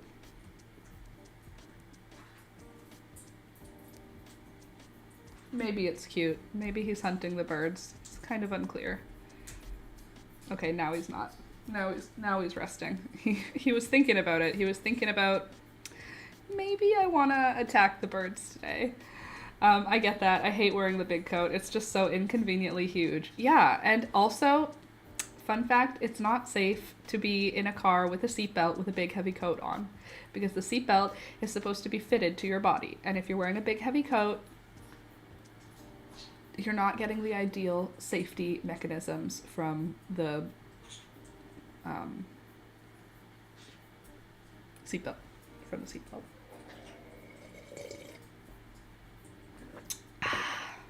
Delightful. I love a good, fresh, hot cup of coffee. Say no more. I'm using that. Yeah. See? It's actually not safe to wear a winter coat. I would wear my big puffy winter coat, but I'm more interested in safety. Think about when a baby is in a car seat, you're not allowed to wear, well, not allowed. You're not supposed to put a baby in a car seat in anything other than their clothing. No additional clothing, no blankets under. The car seat is supposed to go right against their, not skin, but like tight. Same with a seatbelt. Google it. I'm like 99% sure I'm not making it up. I know I'm not making it up, but I'm 99% sure that the source that I am citing, which is just a person who told me, was also not making it up. You know, you have that one safety friend who knows a lot about safety things. I feel like I have this one friend who like knows when it's time to get vaccinated, knows when I need to get a tetanus shot, knows when I need to get stitches, knows when and how to keep safe. Like, it was the person who was like, you're not supposed to clean a wound with peroxide anymore. And I was like, when did that change? And like, I have one friend who just knows that sort of information, so I trust them. I've never considered the car seatbelt like that. Think about if you got into a really fast accident and you had a big puffy coat on, you'd slide right out of that thing. Oh my god, I totally forgot it's Friday and you're here. I stayed home from work today. Hey, Melanie. I'm sorry you stayed home from work if it's because you're sick, but if it's because you need an emotional mental health day, then welcome. That's where we are for. We're here for the girlies who need emotional stability and mental health. Here's your emotional stability. Got you it right here. If you need a little more emotional stability, here's an emotional support animal for you. No, don't fall off. Here's one. There's another one over here, chewing on an orange peel. You can have this one. You can have this one. He's not sleeping. His eye is open. I can see his eye is open. And then over here, this one is sleeping. Number 2, and cleaning my house because they have to come in and check my heaters and stuff. Well, good for you. Miss Peekaboo is in Alex's office, happily sleeping on his couch in front of the heater. So she stays with Alex generally. Now, she's not being forced at any point. We used to separate them like as a mandatory measure because Rohan comes in a little hot. But ever since he started taking his anti-anxiety medication, he has been a lot more chill. Hello, Beelzebub. She's on my table now. You just chewing on an orange peel? Not eating it, just chewing it up into pieces and dropping it on my floor? Sounds about right. Ever since Rohan started having his anti-anxiety medication, Miss Peekaboo and him have been tolerating one another. They don't like each other. My cats, they are not friends. However, they are not mortal enemies. I'll still call them nemesis. They are nemesis. They are both each other's, well, no. Peekaboo is not Rohan's nemesis. Rohan is Peekaboo's nemesis. Rohan is just very interested. But Peekaboo is happily sleeping in the other room, and they run up the stairs for breakfast together, and they don't fight anymore. Peekaboo will swat him in the face, but she's not scream crying anymore, and they haven't had a fight now, knock on wood. It's been a couple of months, pretty much since he started medication. Their fights have ceased, which is awesome. Makes me very happy. Yeah. And Rohan isn't screaming constantly anymore. Oh, he's just a super vocal cat. Nope, turns out he has anxiety. He is a vocal cat, but not as vocal as he seemed. Well, good for you for cleaning your house, Melanie. We cleaned our house before we went to Ottawa. So all my floors I mopped, all of the carpets vacuumed, all of the floors before I mopped them got swept and the remnants were vacuumed, like the corners and edges. All the dishes were washed, all the clothing was washed and put away. So when we arrived home from Ottawa on Tuesday night, oh, the house was spotless. So right now it's not spotless anymore because I've been living here for a couple days, but it is still clean. The floors are still clean. Everything is still clean, and it makes me very happy. I mean, the birds are, doing away with that as quickly as they can, but still fairly clean. Okay, let me count my stitches, make sure I haven't gone over 10 rows. Excuse me. 1, 2, 3, 4, 5, 6, 7, 8, 9, and 10. Okay. Excuse me again. Sorry. Excuse me. I'm just like choking here. Now I'm switching into the light green, which is over here. You guys don't need to scream. I was choking. I wasn't yelling. I have high ceilings with crown molding, and I got this amazing telescopic Swiffer that extends 6 feet, and I'm having too much fun. Melanie, same. We have super high ceilings here, and I got probably the same thing. This triangular shaped. It says it's a wall and baseboard cleaner, and I've had this red wine stain on near my ceiling, on my ceiling, and on my wall for 2 years because I couldn't reach it. It was just like droplets of red wine from a bottle like exploding in this room. I was trying to open it for whatever. There was red wine everywhere. And I've cleaned it. And then I washed all of my walls. And I was very surprised by how dirty walls get because I washed all of the walls with Lysol and with soapy water. And I cleaned out the little, the handle thing had multiple pads that you could swap out. So I would swap out for a new pad every bit and wash them and then leave it in hot soaking water while I was washing again. And oh my God, the dirt that came off of my walls was kind of upsetting, and the shade of paint that was underneath it was different than the shade that I thought it was. So maybe I am a goblin, but I think that probably someone who lived here before us might have smoked. because the walls were dirtier than I wanted them to be. I was like, okay, there's dirt from me cooking. The amount of dirt that came off of the walls was a little bit offensive, and I think that it was probably also smoke. Because first of all, the color of the paint changed, and second of all, the dirt that came out of the mop was, like I said, genuinely offensive. It brings me joy. Yes, it brought me a lot of joy, I will say. And then my kitchen felt clean, and then I did this room first, and then I did my kitchen, and then I did Alex's room, and then I was like, okay, cool, the whole upper floor is now done. Love that for us. A wall and baseboard cleaner. That's what I needed, but I wasn't sure what it was called. A wall and baseboard cleaner. Yeah, they were like $12. Everything I buy right now is $12, just in case you're wondering. Everything I buy seems to be $12. And it's triangular, so it gets into the corners, and it rotates, like you can make it telescopalizes to like 6 or 7 or 8 feet.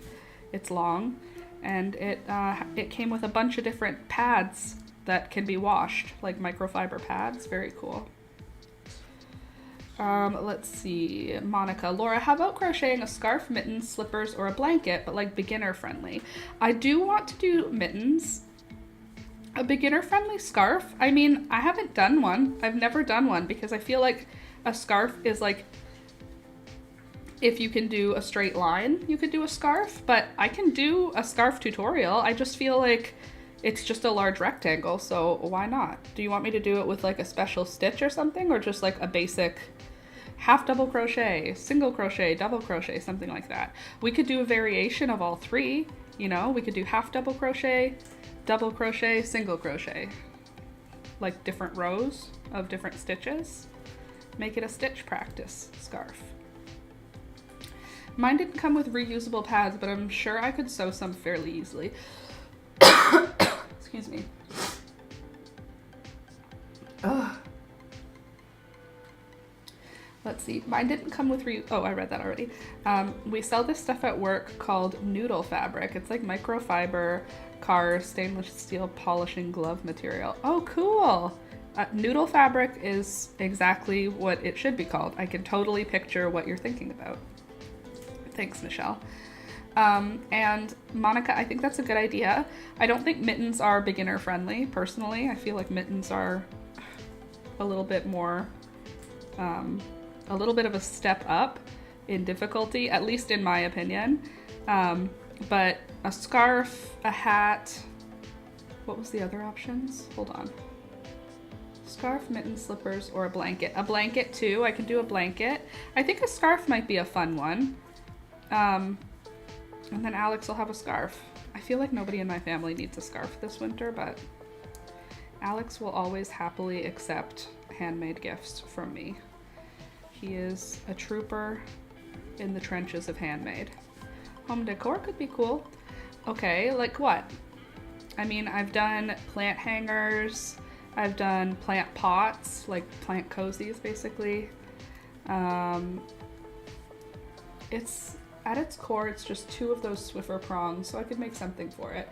I actually have some bath mats made of the material with the grippy stuff on the other side so that they'd stay better. Ooh, bath mats would be a good upcycle choice for making those Swiffer things. And then you get to get a new bath mat.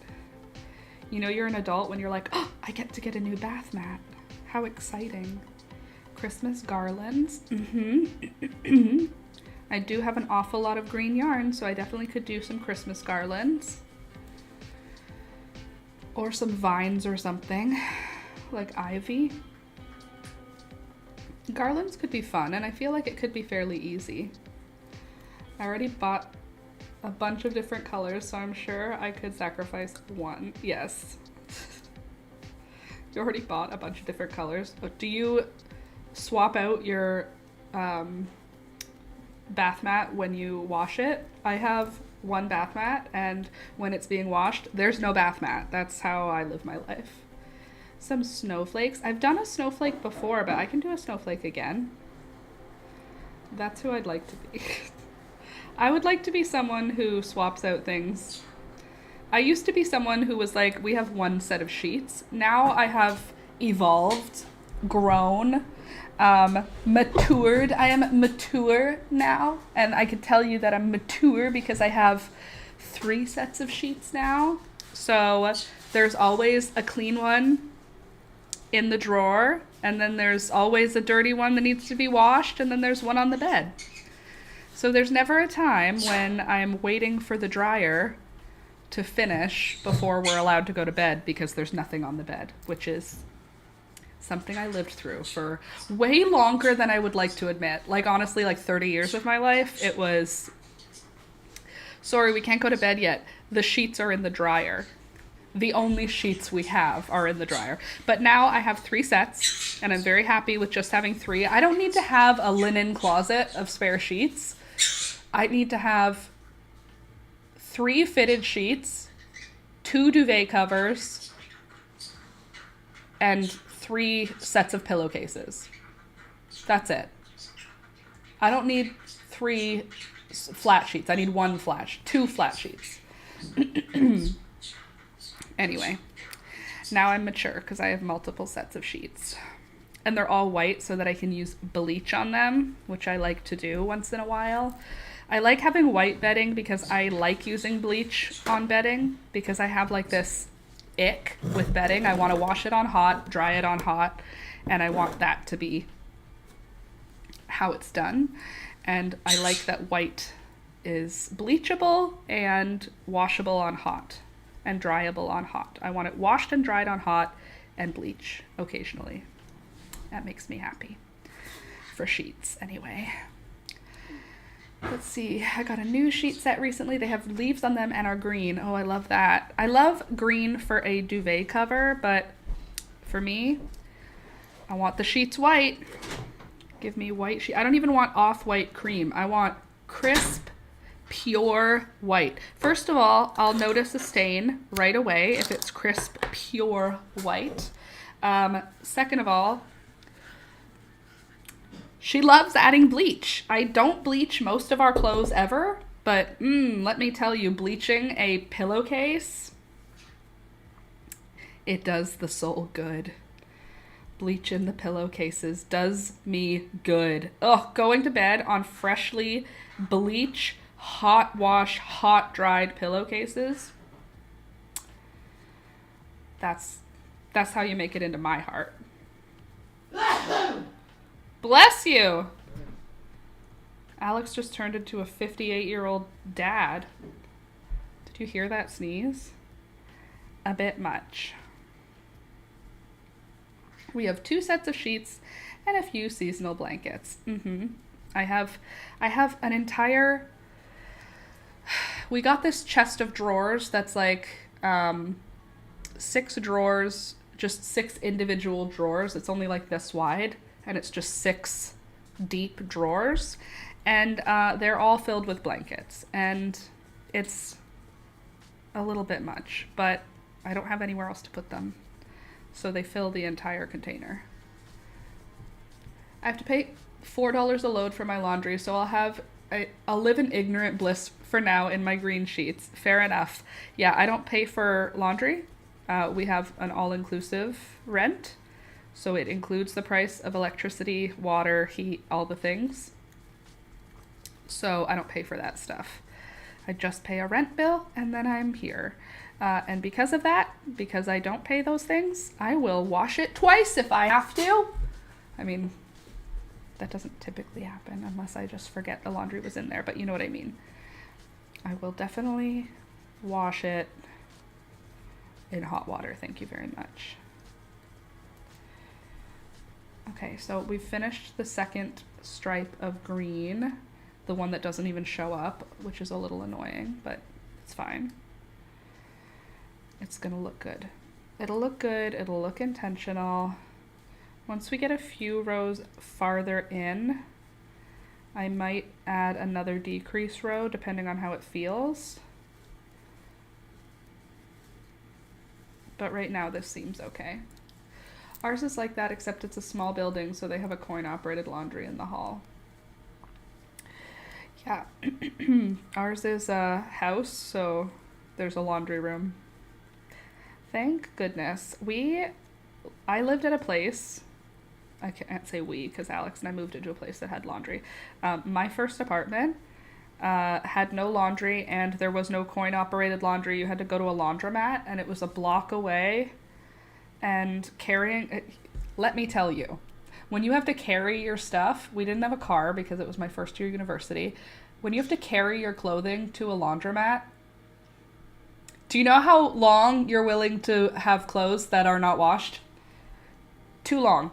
Laundromats in university apartments should be illegal because the amount of dirty laundry that lived in our apartment was disrespectful. The amount of dirty laundry that just lived in our apartment.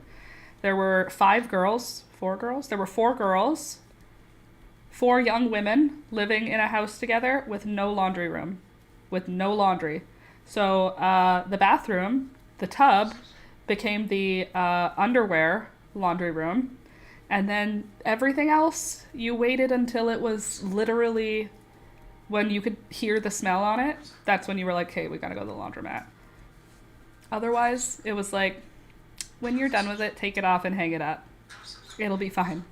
Spray it with dry shampoo and perfume. It'll be fine. It's the life we lived. It was a rough time. So now that I have an access to a laundry machine, let me tell you, I am not skimping on my laundry. I refuse to live somewhere like that. Oh my God. Melanie, let me tell you, you become a sort of dirt gremlin when you live somewhere like that. Unless you're like an organized type A person who doesn't have anxiety or ADHD. Congrats to you. Happy that you have a well-rounded life. But if you're not like that, you become a dirt squirrel. It's just who you are. Just what happens. And it's okay. I forgive you. If you live somewhere where you have to go to a laundromat to do your laundry, I forgive you. For whatever state your clothing is in. We did become good at doing dry cleaning, though. We all had Tide pens. My laundry would get done even less, literally. Are you dancing? You just singing? Dancey, dance, dance, dance. Yeah, I hear you. Dancey, dance.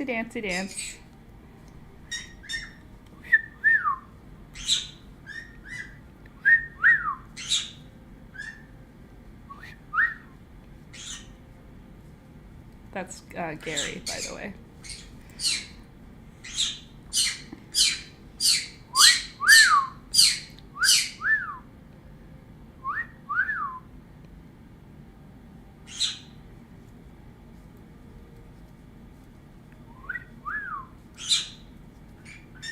Good job, Gary.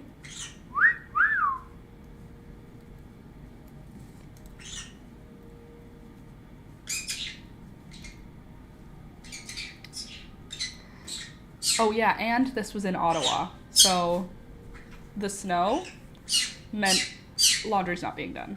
It got so cold and snowy. Could you not scream? We don't need to hear it. You're excited, and that's awesome. Go find a window to scream at. Don't just sit there and scream at me. I have nothing for you. Are you asking for something? Is there something I can provide you that will make you happy?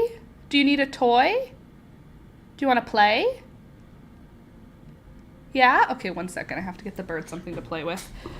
Beelzebub said yes. Because Beelzebub speaks English, which is a little bit wild. Do you want some seeds? Oh, is that what you wanted? You wanted some seeds. Okay, you can have some seeds. You just have to ask. You don't have to scream. No, don't get on my head. Here you go. Now make a mess in your house. There's the seeds for you. You want some sunflower seeds also? Yeah? I'll give you some sunflower seeds. Here. I'll even put them on the floor so that you can run around like a bunch of little rats. The floor of the cage, not the floor. We have actual mice to worry about. There you go.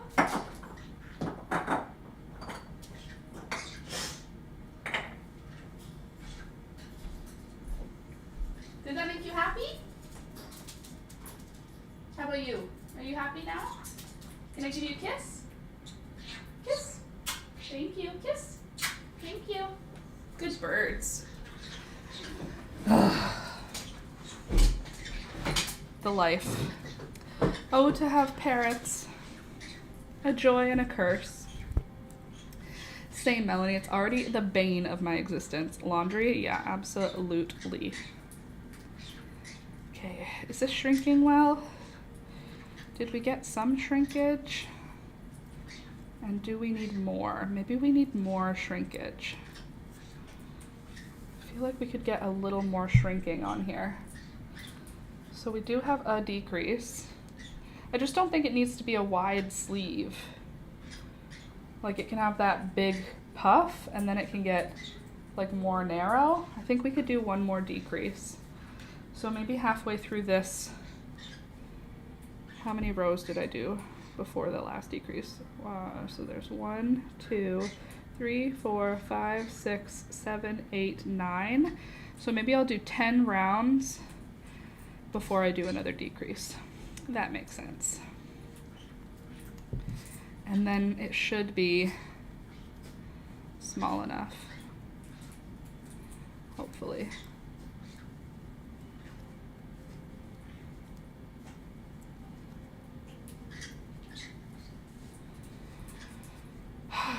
Melanie, I didn't even think that was possible, but if I had to remove it from the premises, we're waiting for snow to come to wash our blankets in it outside. To wash your blankets in the snow? That's interesting. And how will you do that?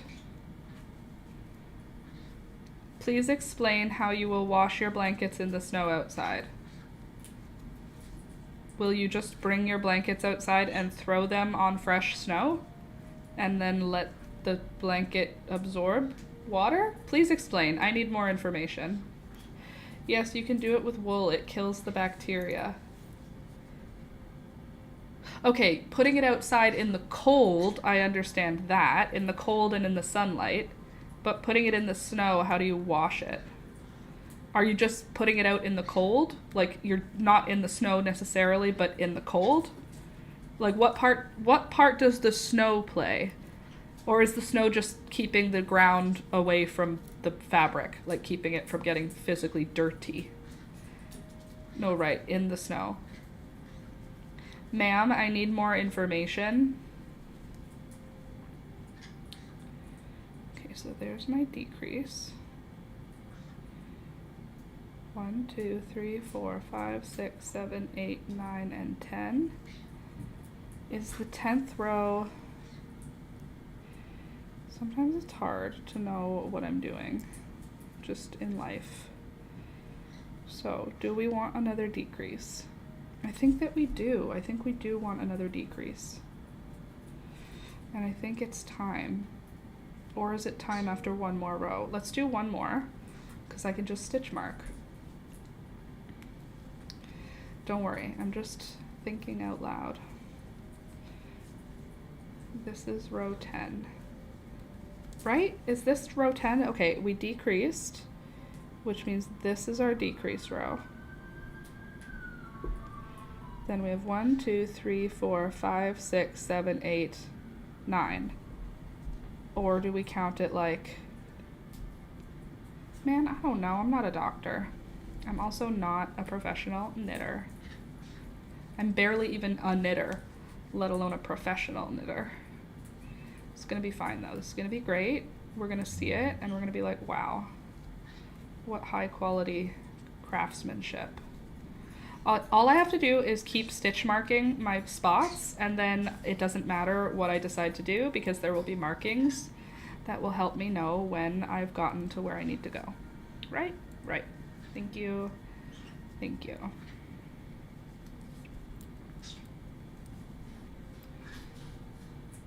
Okay, you throw it in the snow after it has snowed, or do you do it midway through a snowstorm?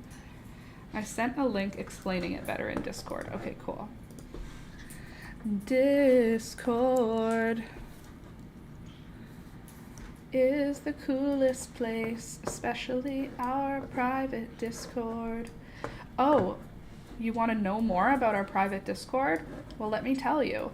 We have a private chat room for members of our live chat who support the channel. So if you join our Patreon, then you can become an active member in our Discord, which is so cool. Thank you very much.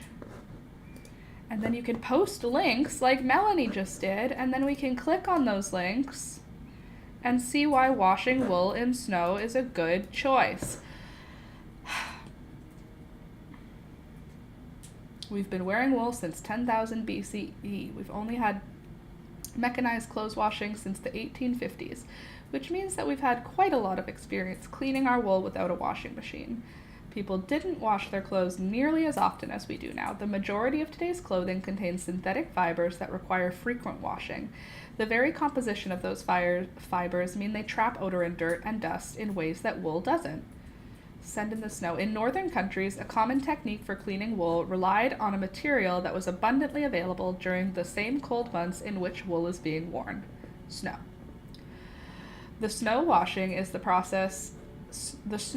process is really quite simple. Ideally, you want to do this in a light, fluffy snow that has been falling for a while. That gives you the benefit of abundant fresh snow to work with and a clean layer on top of whatever was there previously. The finer the snow is, the more particles can interact with the wool fibers. Generally speaking, you have several choices in terms of how to do this. It depends on your needs and your snow. You can unfurl your woolen item onto the snow, go back inside, have a cup of tea, read a chapter from a book, and then go back outside. Your garment should be nicely covered with snow. A few caveats. Mark the location so you can find your buried garment later, and choose a location that won't be visited by stray dogs or a hungry snowblower. Good call. If you don't have clean snow to put your garment on, but you want to use fresh snow currently falling, one option is to set out a drying rack and place your garment on it instead. If it's not currently snowing, simply gather up armfuls of fresh snow and toss them onto your woolen item like a one-sided snowball fight in which you always get to win. Some people use a clean broom to sweep snow onto the garment. Standard procedure at this point is to let your garment sit in the snow bath for an hour or two. Then lift it out, give it a gentle shake. A rug beater works well for big items like rugs and blankets. And lay it flat to dry somewhere indoors, away from a radiator or a roaring fire. If you feel the need to do a bit more cleaning, simply use your hand very gently to rub snow into the fabric. Imagine the snow is a sponge and the garment is your fabric. And the garment is your favorite, most fragile Limoges teacup. Obviously, washing with snow won't necessarily fix an ink stain or a food spill, but for general cleaning and refreshing is an excellent alternative to hand washing. It's also ideal for refreshing blankets and rugs that would otherwise be too big for standard washing machines that you don't want to treat chemically by dry cleaning. Best of all, there's no soap or excess water used, and the only energy required is your own. Very cool.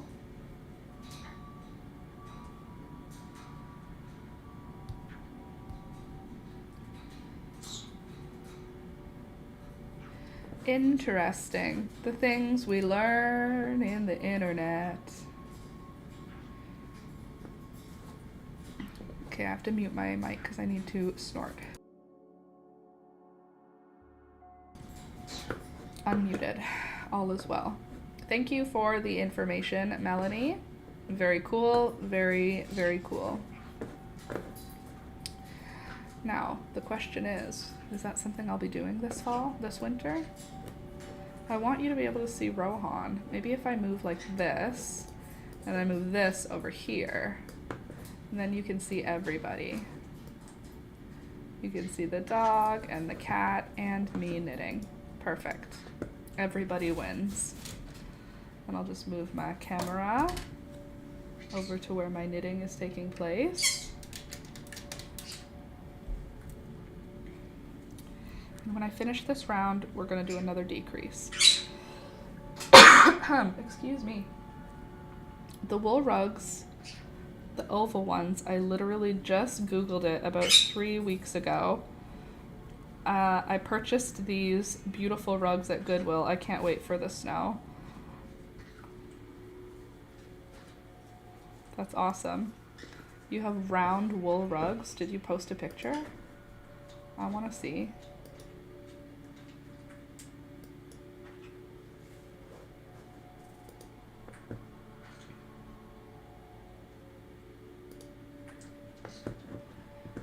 It's not in Discord. That's okay. I need another stitch marker, so I have to get up for a sec and get myself another stitch marker. Ugh. Also, can we just talk about this hair? Hold on.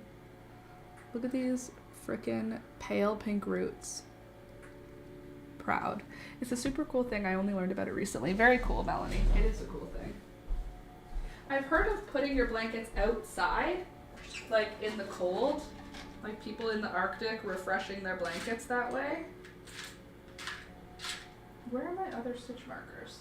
Where did I put them? I put them somewhere that made perfect sense, that was really smart, that I would not lose them. But where, oh where would that be?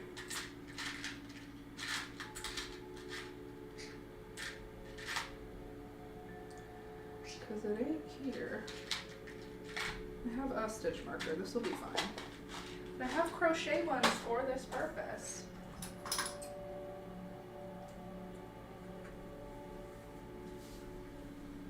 Oh well. This'll work. Look at my cat, look at my cat. It's important. He just did a cute thing. I love when cats do that. Look, oh God, he's so cute. I might be able to make him squeeze his face.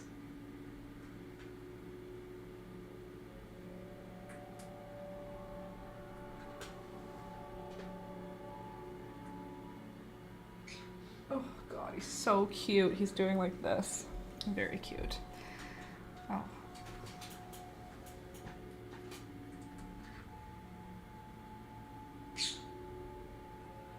Why don't you stop squeezing your face? It was really cute.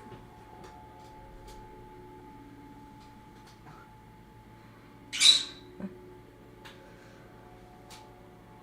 a baby. Arthur is on my lap like that and I can't move. Yeah, I can't. It would be inappropriate. Hey there, Rohan. Just snoozing?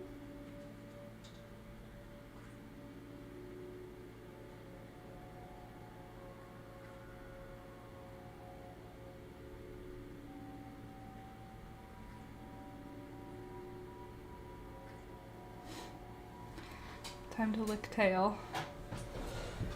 And then snuggle. Come right. Have a good nap. Every day, all day. What do cats and dogs, what energy do they exert, honestly? I have no concept of how they can always be so tired. I mean, like, I can nap often, but pretty sure both the cat and dog sleep like 16 to 20 hours every day. Which seems a bit much. I feel like this is just a little, there, that's a bit better. I'm about to do another decrease row. And the last one I did 4 and then knit 2 together. This one I'm gonna do 3 and then knit 2 together. To keep my count nice and even. And that should bring us to where we want. I can hear his purring. Sounds like a motor.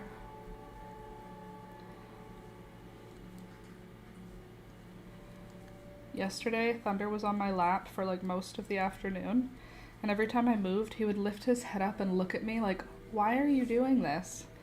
I'm like, bro, it has nothing to do with you. I had to move because I'm uncomfortable. He's like, but I am comfortable. Who cares about you?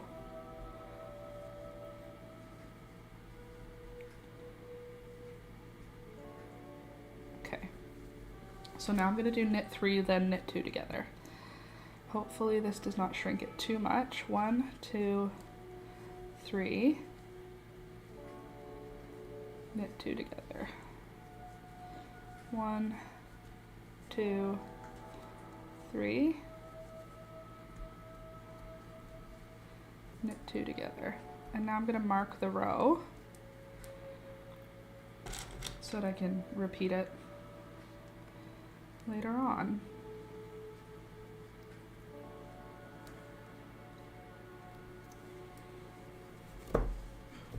Fingers crossed. This does not shrink us too much. 1, 2, 3. Knit 2 together. 1, 2, 3. Knit 2 together. And a 1. And a 2. And a 3. If it does make it too small, we can go back and do it every 6. 1, 2, 3. I just want it to be wearable, and I feel like with the big baggy sleeve it's a little less wearable, so I want to shrink it in enough that it'll fit my upper arm comfortably. 1, 2, 3, but that it's like a little bit more fitted. We don't need it super fitted, but like just like a little bit more. 1, 2, 3. Knit 2 together. And 1, 2, 3. Knit 2 together. 1, 2, 3.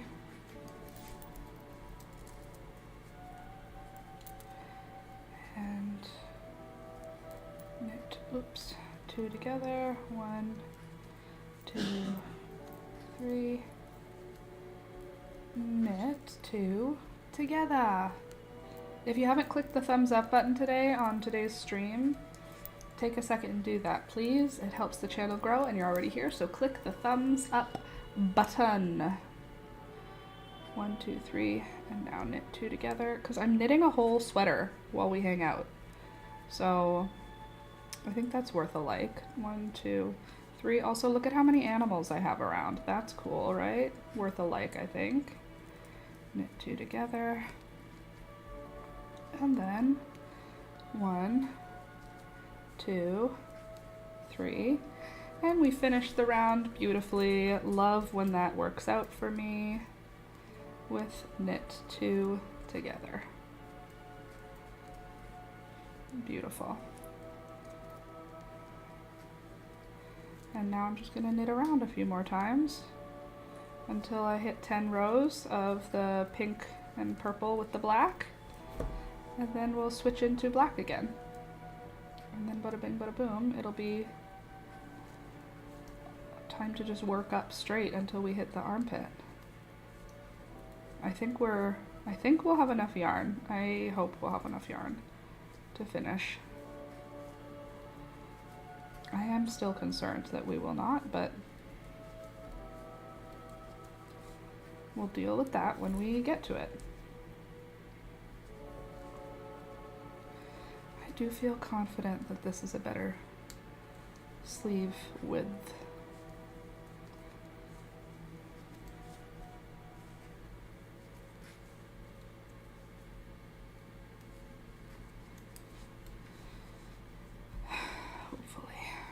And it creates this cool little puffy detail at the end, which I think will be fun on the final sweater. I mean, I think that'll be a cute little, because the sleeve is now going to be much more like that. So hold on, let me show you from the front. So we've got that big puff, but that's at the end of the sleeve.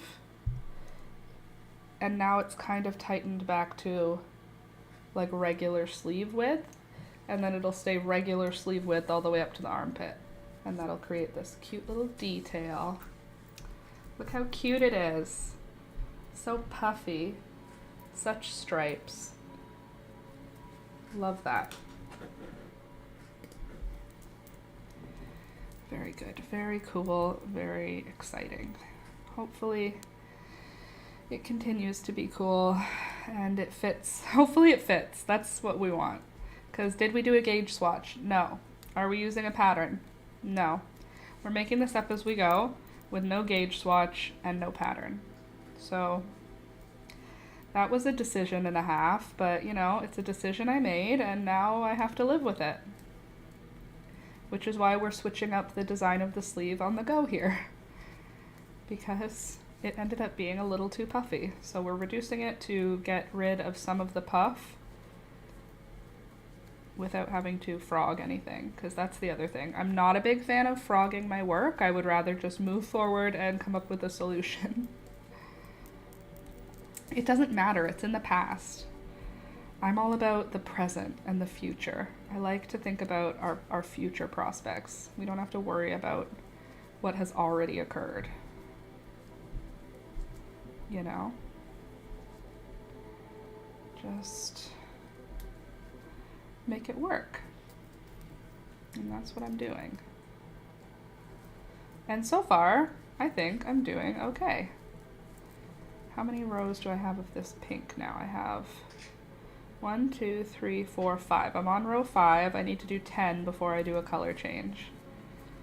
But now the rounds are going to go even faster because we've reduced our stitches quite a bit, which is awesome.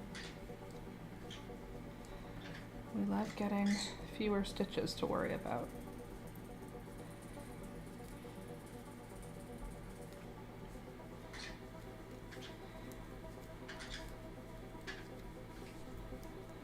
I wish I knew how to do cables and stuff, but I also love that stockinette is just one thing repeated a million times.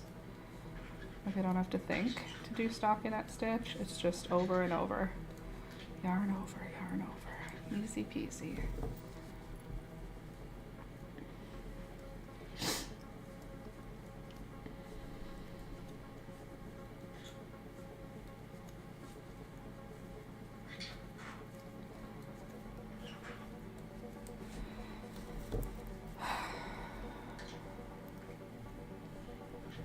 Did I say I'm on round number 5 right now? I think I'm on 5 now, so just a few more.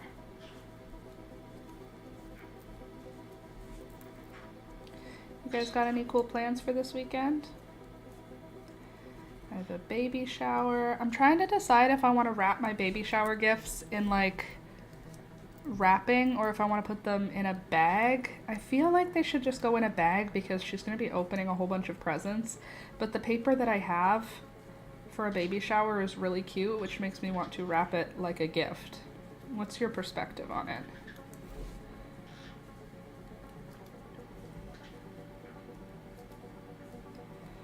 I feel like if I was opening gifts at a baby shower, and that's the other thing, is she going to open all the gifts? Because, like, again, then I feel like a bag is better because she can just quickly open it as opposed to I'm going to rip open the paper and open a box. But, like, I love wrapping, so it makes me want to wrap it in a box with paper. What is your vibe? What do you think? I got a bunch of baby clothes that she wanted and some stuff from her registry. When my cousin had hers, she specifically asked for us to leave them unwrapped. Okay. See? And that makes sense because it's baby stuff, but like... Okay, so I guess don't wrap it in a box. Just a bag. I'll get a gift bag, though, to carry the stuff in, because it's weird to just carry a few items. The invitation said, leave gifts unwrapped for all to see to spend more time with the mom-to-be. Oh, that's nice.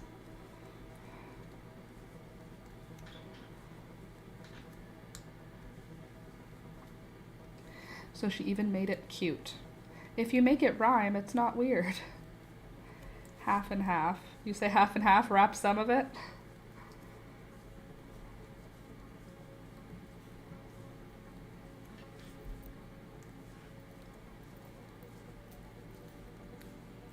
I do something cute, like a bow around the box. Okay.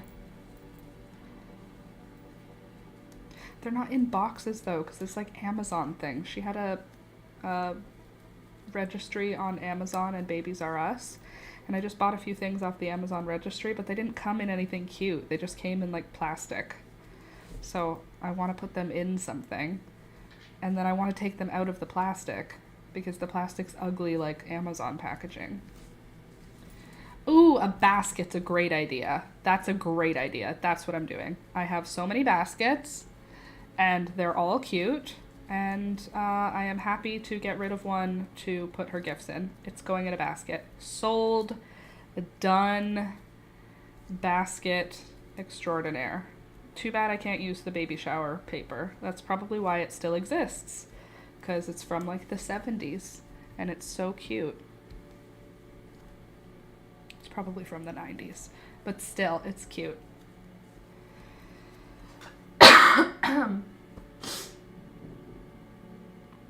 Ugh.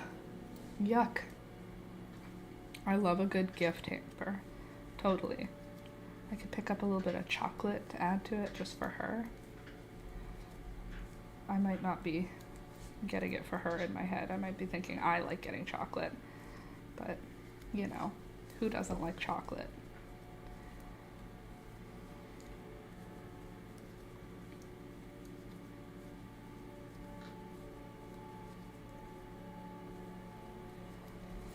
A gift hamper.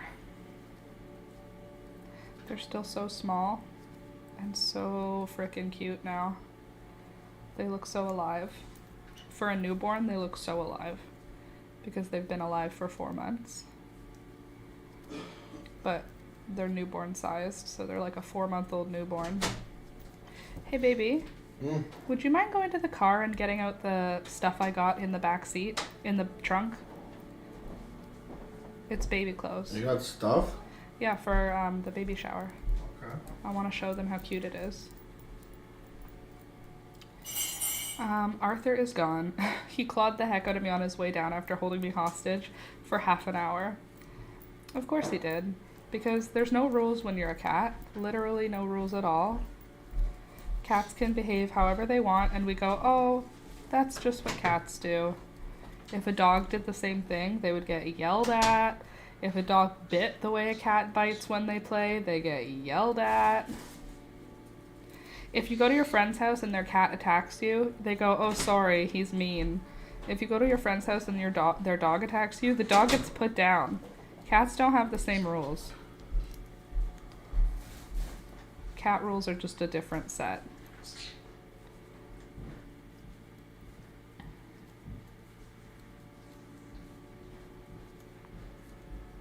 My throat feels dry again.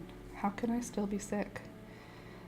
Okay, 1, 2, 3, 4, 5, 6, 7, 8, 9. Okay, I'm on round 9. After 10, we have to switch into the black again. I'm sorry, I shouldn't have laughed at that, but it's so true. It is. Cats can behave however they feel like, and people just go, that's what happens when you have a cat. Whereas dogs, they're like, wow, you have a really poorly behaved dog. If you have a cat that hides always, it's like, that's just what cat do. Morning, Mary. If you have a dog that hides, it's like, why is your dog so shy? Wow, they're not socialized well. If you have a cat that screams, it's just a loud cat. If you have a dog that barks, misbehaving.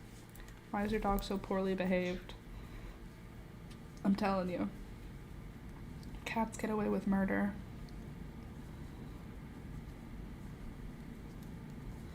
Literally, think if thunder killed one of the birds, we would be like appalled and shocked.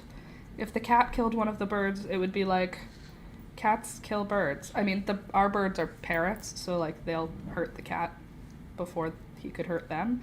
But you know what I mean? It's a different world. Cats are just they're a fully different beast than birds. Or than dogs, sorry. More proof that they own us and we don't own them. Literally. They're allowed to do whatever they want, and we have to just go, that's what cats do. I guess that's just something that cats do. Oh well.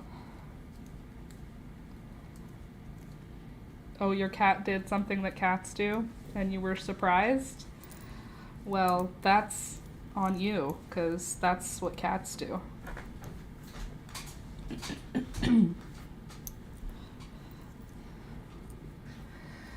I've been busy crocheting the tops of towels for gifts. Ooh, I put pictures in Discord. The first pic is the original I received as a wedding gift nearly 48 years ago. Oh, cool. One sec, let me just finish this round and then put my count. Let me do my count. 1, 2, 3, 4, 5, 6, 7, 8, 9. How am I on? Oh, right, that was 9, so this is 10. Let me just double check. I'll count again. 1, 2, 3, 4, 5, 6, 7, 8, 9, 10. Okay, good. Now let's go into Discord. Have a little look. Where did you put it? Finished objects, I would imagine. Deborah, the original towel I received as a wedding gift is half a towel. I changed to folding the towel instead. The knob hole was my mom's idea for me to figure out how to do. I love a towel just by my sink. Okay, let's see. Okay, it's half a towel. Cool. That's so cute. And then you figured you'd fold them. Aw. That's so nice. Those look lovely. I like the knob one. That's smart. I have one like this, but it's like this kind where it has a button, so you've put it over the oven.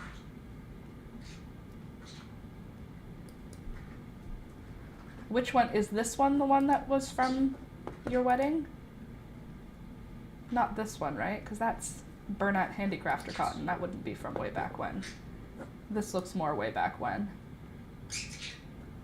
I don't know. That one still looks new too. Which one's the old one? Which one's from your wedding? First pick is the original. This one is the original. Huh. Received as a wedding gift 48 years ago. Has Bernat been making Handicrafter cotton in that white and green for 48 years? Or is this the first one?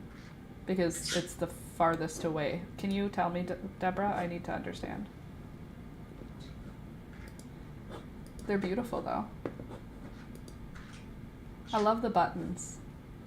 The buttons is so cute. That's a good idea for Christmas gifts. Yes, okay, the original one is the green one. Wow. Well, okay, Handicrafter cotton. Well done, Bernat. Maybe it's not Bernat, but Bernat copied the colorway, because I tell you what, I've had that color yarn before. Very pretty. I love that idea. That could be a cool project. A cool, whatchamacallit, a cool tutorial. I have one more round to do, and then I get to switch my colors again. And before we leave today, I am going to show you the stuff that I bought for the babies. The clothing I bought. And of course I got good deals. Not the hanging one. Oh, okay, hold on. Yeah, not the hanging one. Got it. Sorry, I had to go look back at it again.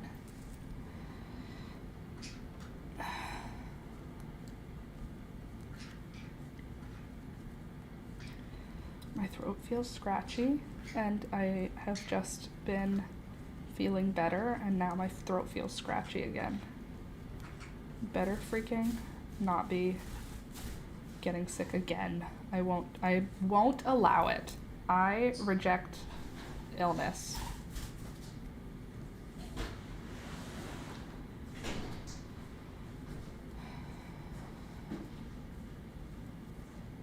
Alex came back.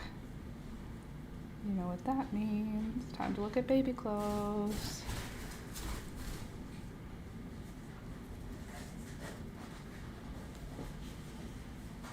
I'm excited to show them to you because they're very cute.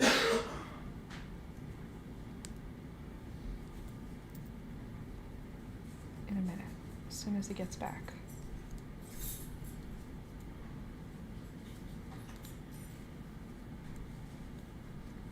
And then we'll be doing a different color. Yay, thank you.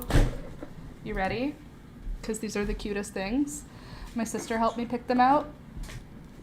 Friend with baby, if you're watching, go away, don't look. She said she didn't have a lot of things to take the babies out on walks in. So I looked for things that would be comfortable, easy to put on, and could go out on walks, okay? So that's what these plans are. I am gonna just take the tags off because she doesn't need to know how much I paid. Is it boy or girl? It's boys. So it's twin boys. And this is 3 months. It's a little big, but it's one outfit all together. So one of the babies' names is Leo, and one of the babies' names is Sunny. So I tried to find things that had suns and lions on it because Leo and Sunny. So I did find this, which has a little lion on it. It's a sleeper. I figured when Alistair was born, he almost exclusively wore sleepers for the first 3 months.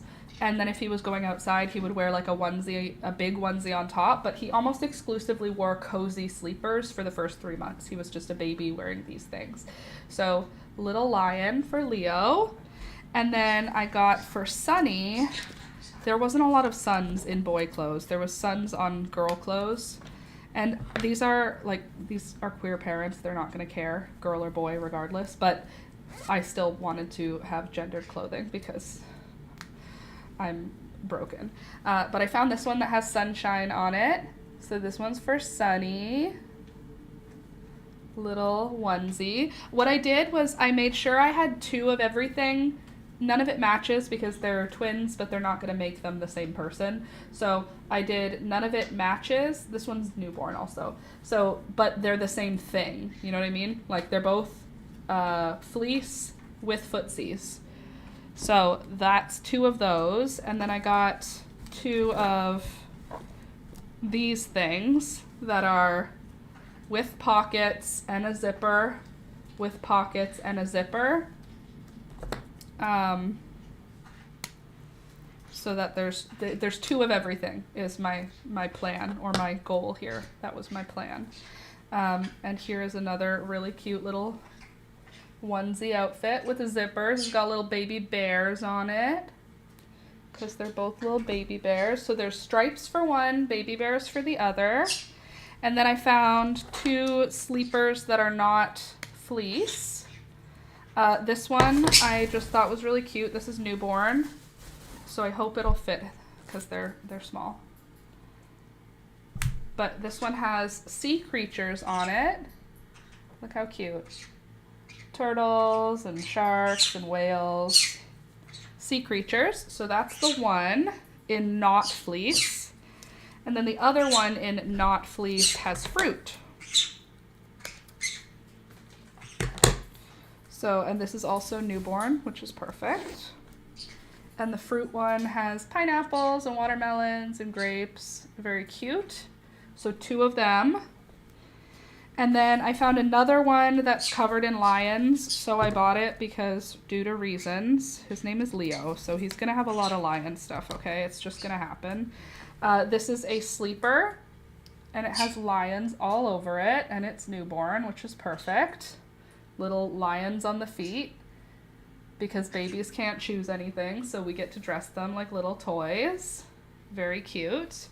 And then for Sunny, I couldn't find anything else that had a sun on it. I hear you doing crimes. Get off. Get off. Go. Off. Beelzebub, go. I couldn't find anything else that had suns on it, but I did find clouds, which is like sky, which is like sun. So another fleece sleeper. She said she wanted to be able to take them for walks outside in their stroller, but all the outerwear is not comfortable, so she wanted things that would be comfortable. This one is Eddie Bauer. How fancy. It had a hood. I decided they would have one outerwear item that had a hood. So this is fleece. It's 0 to 3. It's a big 0 to 3, so that'll last them all winter probably. but it has a hood, which is what I wanted. It's that really warm, fluffy fleece with like the Sherpa material inside. So very cozy and warm, good for going on walks. So that's for one baby. And then for the second baby, there is another one, and this one is Carter's. This one has ears, which is important. Again, Sherpa inside. Go on, away. And this one is a really cute pattern. I really like this one. What do babies need full pockets for? Don't worry about it. They just might. They might need pockets. So that one's cute. And then the last set of sleepers are newborn, 0 to 3. This one is another sleeper that is plaid, blue, and red because they need cozies. And another fleece sleeper. Probably these are not for sleeping. They're probably for outerwear. This one's very cute, and it's 0 to 3, and it was big, but I thought it was cute because it has little foxes on it. Isn't that cute? Look how little. And so there's a few newborn things, there's a few 0 to 3s, but the cusp of it is that these are things they can wear in the stroller underneath, like over top of whatever they're wearing. They'll be wearing a onesie, and then they can have this on top to be warm outside. So those are the clothes I got for her. And then I got her some things off of her registry, like, what did I get? I got a high contrast book for babies to look at, and then I got like bibs and burp cloths. So that's what they're getting. And hopefully it's what she wants. I'm hopeful that it's the right things. She did tell me what she was needing, what she didn't seem to have in her pile of stuff. And I hope I listened actively. I hope my listening skills got the right items. It's all so cute, adorable. Thank you. I think so too. Excuse you. And like, I love Once Upon a Child because, so the Eddie Bauer one, I don't know how much a onesie is from Eddie Bauer, but it was $7, but it was on clearance. Clearance is like they put everything on clearance every month or so. Stop! So it was $3.50. And then one of the newborn onesies was $2.50. It was half price off. Like clearance stickers means it's half price. $2.50. Like, look at all the stuff I bought and how many of them ended up having clearance stickers on them. I wasn't shopping for clearance. It's just that's how much stuff goes on clearance. And then $3 for a sleeper, $3 for a sleeper, $3 for a sleeper, $3 for a sleeper, and then one of them was on clearance, so $1.50. And then $3, and then $5 on clearance, so $2.50. And then $3. It was very, very reasonable. I love going to Once Upon a Child. It's like my favorite place to shop for baby things. I couldn't believe I was the only one who brought a high contrast book to the shower, even though she asked for books instead of cards. That's when I realized how crunchy I am. Well, yeah, I got one of those high contrast, like, crunchy fabric books. They're like, excuse me, could you please not? You woke Thunder up and he's tired. Did you say out? Is it time for Thunder to go out? Yeah, is that what you're saying? Out? Out. Out. Out. Out. There you go. Out. Out. There you go. Good bird. Thunder got up, so Beelzebub starts saying out. Out. Out. I think he's just going to have some water. But you're right. When he goes up, sometimes he needs to go out. Out. What? Now everybody's woken up. Rohan's awake, Thunder's awake, the birds are awake. Hi, baby. Black yarn. Time to switch into the black yarn. This is all that I have left of the rainbow for this sleeve. Hopefully that's enough. Now we're going to switch back into the black.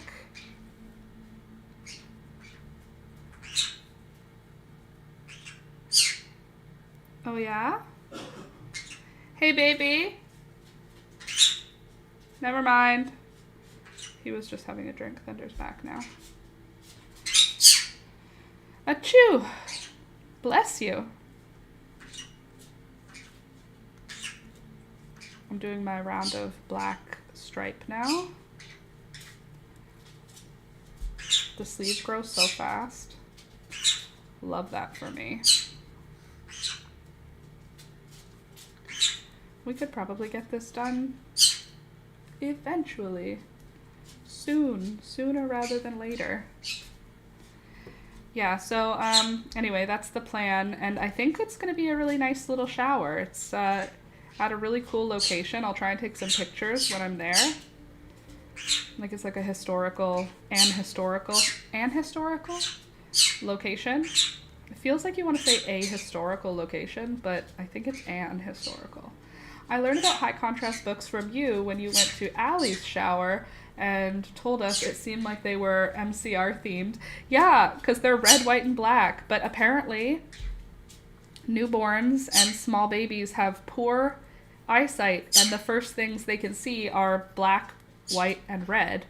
So like your baby isn't born seeing all the colors. They're born seeing black, white, and red, and it's blurry. So having large pictures that are black, white, and red allows them to actually like engage and learn to track objects.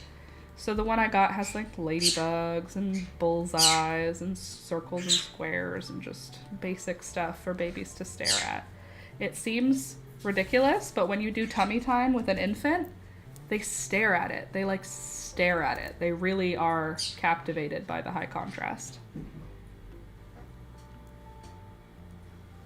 Who is where? Thunder, are you in here with me or are you with Rohan? It helps develop their eyesight better too. See? Who knew? I mean, doctors and scientists, I guess. Get off of that. That's not for you. Go on. Go. Go on. Get out of here. Thank you. Troublemakers. Yeah, well, we want them to have good eyesight. That's for sure.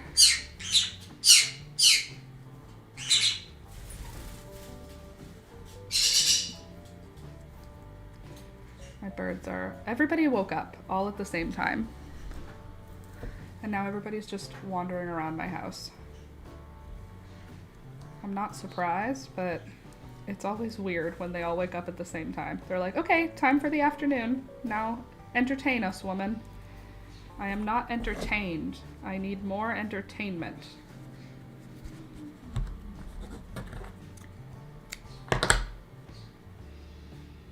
Finished my round of black. Now I can go back into the rainbow colors. Chaos mode activated, literally. They're like, oh, you're still live? That seems like a you problem. Pretty sure you're supposed to be engaging with us and entertaining us.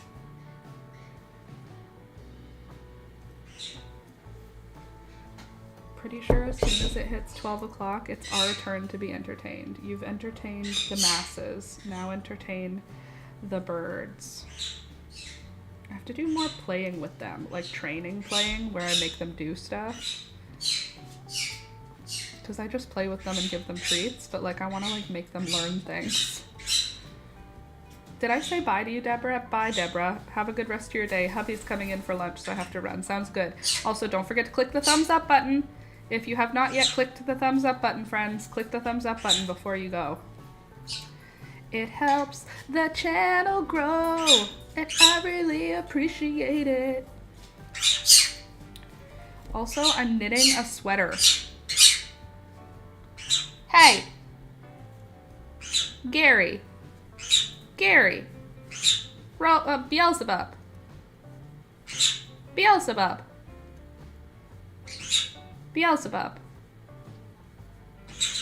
Gary. Beelzebub. I don't know what this game is, but they do this let's scream game. Hey, Gary. Beelzebub. Stop it. Stop it. Hey. Enough. Enough. Stop it. Hey. No screaming. Hey, don't get into that. I don't want to hear your chirping match. I'm knitting, and that's what I want to be doing.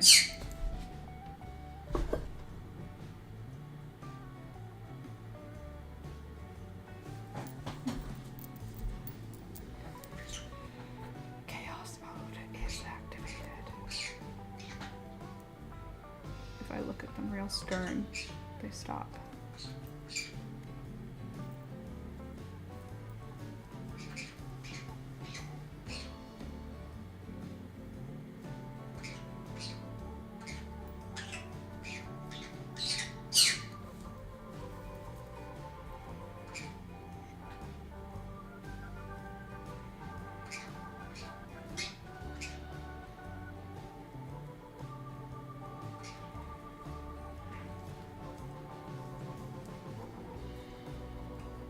I'm just not allowed to talk, I guess. Because if I talk, then they're like, oh, we all are allowed to scream? You're talking, so we're gonna talk too. You misunderstand your position, birds. Okay, I think that we have enough shrinkage in the sleeve now. I feel fairly confident that the sleeve is a good size. How long since our last decrease? That long. No! So that means the sleeve is this big. Hey! Go away. Go on. Go on. Go. Go on.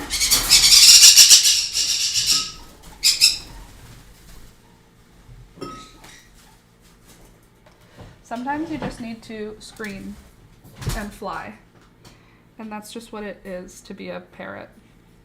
Okay, let me show you from the front what she's looking like. So you can see the level of puffiness on the sleeve. So the puff by the edge is wide, right? We're pretty much elbow length right now, but the puff is wide and then it tapers down back in, see? So it actually is not wide anymore. It's still a wide sleeve, but it's not like super wide. And then by the time we get up to the armpit, which will probably take us, how many more rows could we do to get to the armpit? Let me measure how long my armpit length is.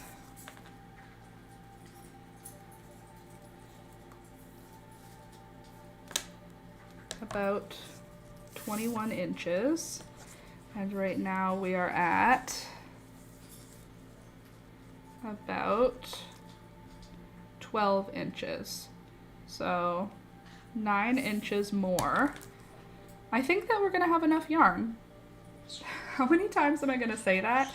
A lot of times, but I think we're gonna have enough yarn to finish the sleeve in the rainbow yarn. I'm almost done my first ball of black yarn, but I have another, I think 2 more unwound skeins, and then I have 2 balls here, so I should be fine for the black yarn.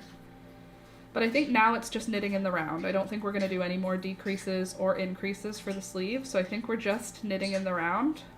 I did my round of black, so now I'm gonna do 10 rounds of the rainbow color, and then it's gonna be another round of dark green, which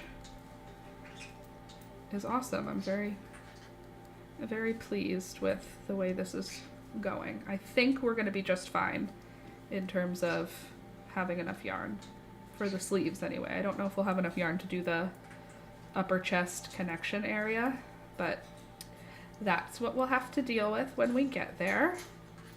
I am very excited to see what a puffy sleeve looks like on me once it's all finished. I think it's going to be very pretty. Maybe this will be my Christmas sweater. Who knows? It's not Christmas colors, but that's not what's important, you know? We'll get there when we get there. I think I'll stick around a little bit longer today because I'm not going to babysit this afternoon. So I have a lot more time in the afternoon to edit. So I don't need to rush away. I think I'll stick around for another half hour just to work on this sleeve because I am enjoying myself. And if you want to hang out, then stick around. And I'll just sit and knit with you.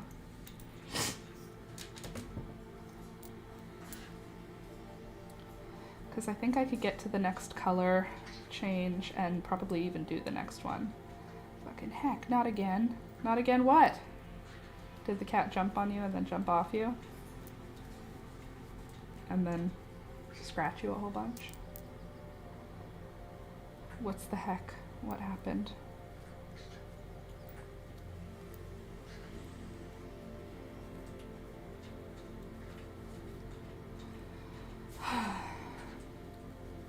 Pretty sure this is going to be the best sweater ever.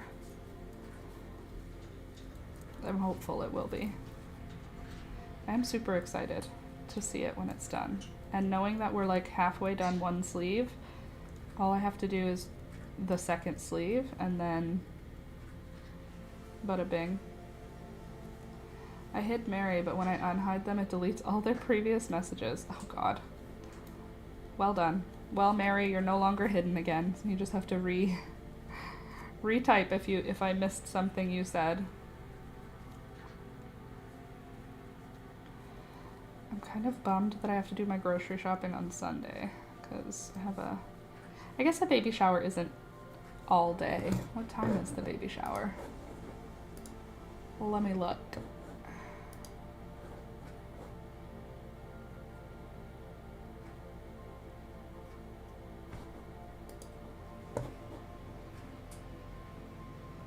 I guess it's only like daytime.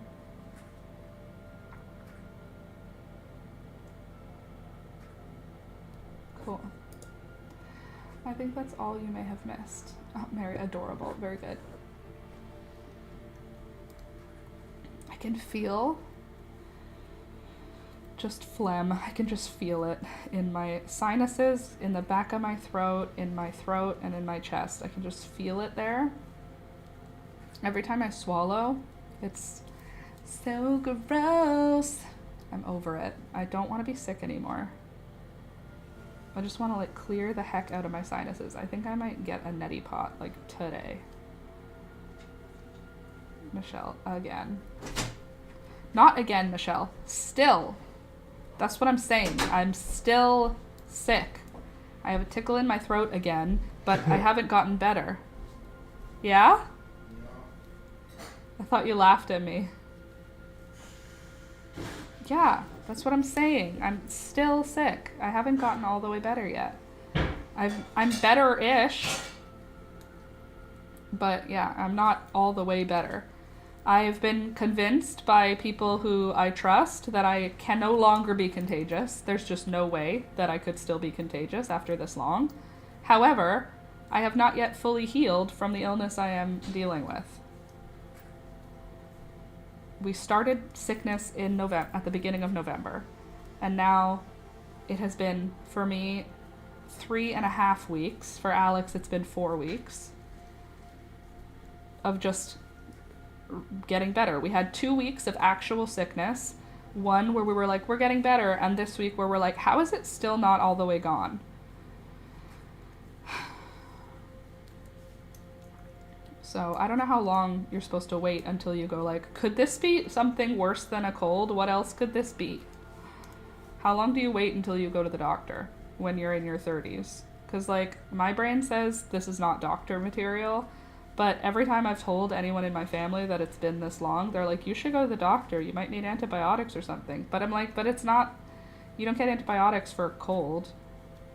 Unless I have a secondary infection, like a sinus infection or bronchitis or something, but I don't think that's the case.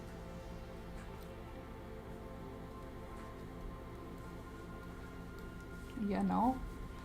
Sorry, you're just gonna have to hear me moan and groan about being sick until I don't have this cold anymore, which apparently is gonna last forever. Who are you? Oh, I'm just a lady with a cold. Just a lady with a constant. Maybe I have allergies. Maybe it's not even a cold. Maybe this is allergies. No, because there's phlegm. I don't have any of the body symptoms anymore, though. No headache, no fever, no aches and pains. Just the mucus. Maybe I'll get Mucinex.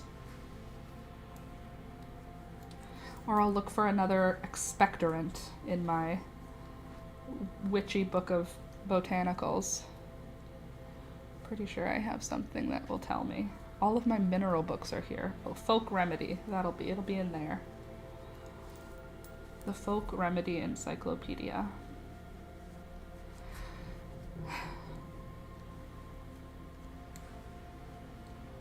Don't worry about me. I'll just complain. Like a complainer. Hey, Alex. Is water boiled? Oh.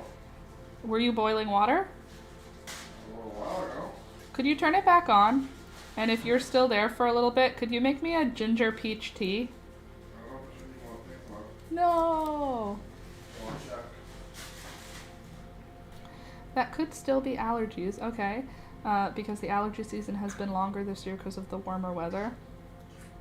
I mean, I've never had allergies before, but who's to say I couldn't develop them? The world is a crapshoot. Anything is possible. Who's to say? I am not a doctor. I don't have any known allergies, so I don't know what it could be. But right now it's confined to my sinuses, my throat, and like just the top of my chest. Like it's not in my lungs, it's like it's higher than that, but there's phlegm there where in the morning I've been still coughing up enough to spit out. Like, sorry, TMI. Also, I don't smoke. I don't drink. I don't drink regularly, so I don't have any reason to have any like illness associated with those things. Make yourself a shower steamer. You put herbs in a tea bag and chuck it near the drain of the shower and it'll steam up. I'll do it.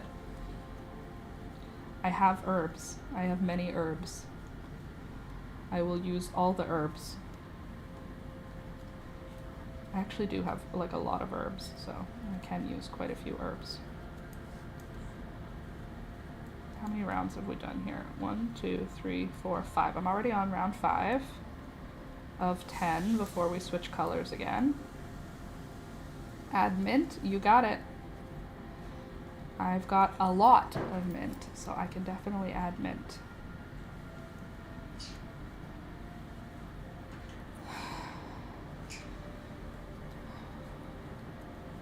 I just don't want to be a mouth breather anymore. I prefer to breathe through my nose.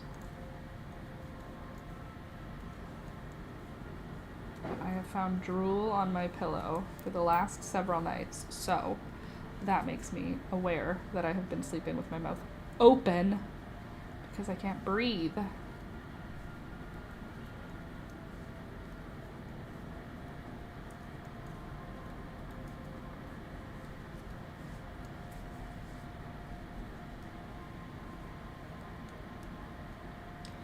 I do that with the cold 911 tea.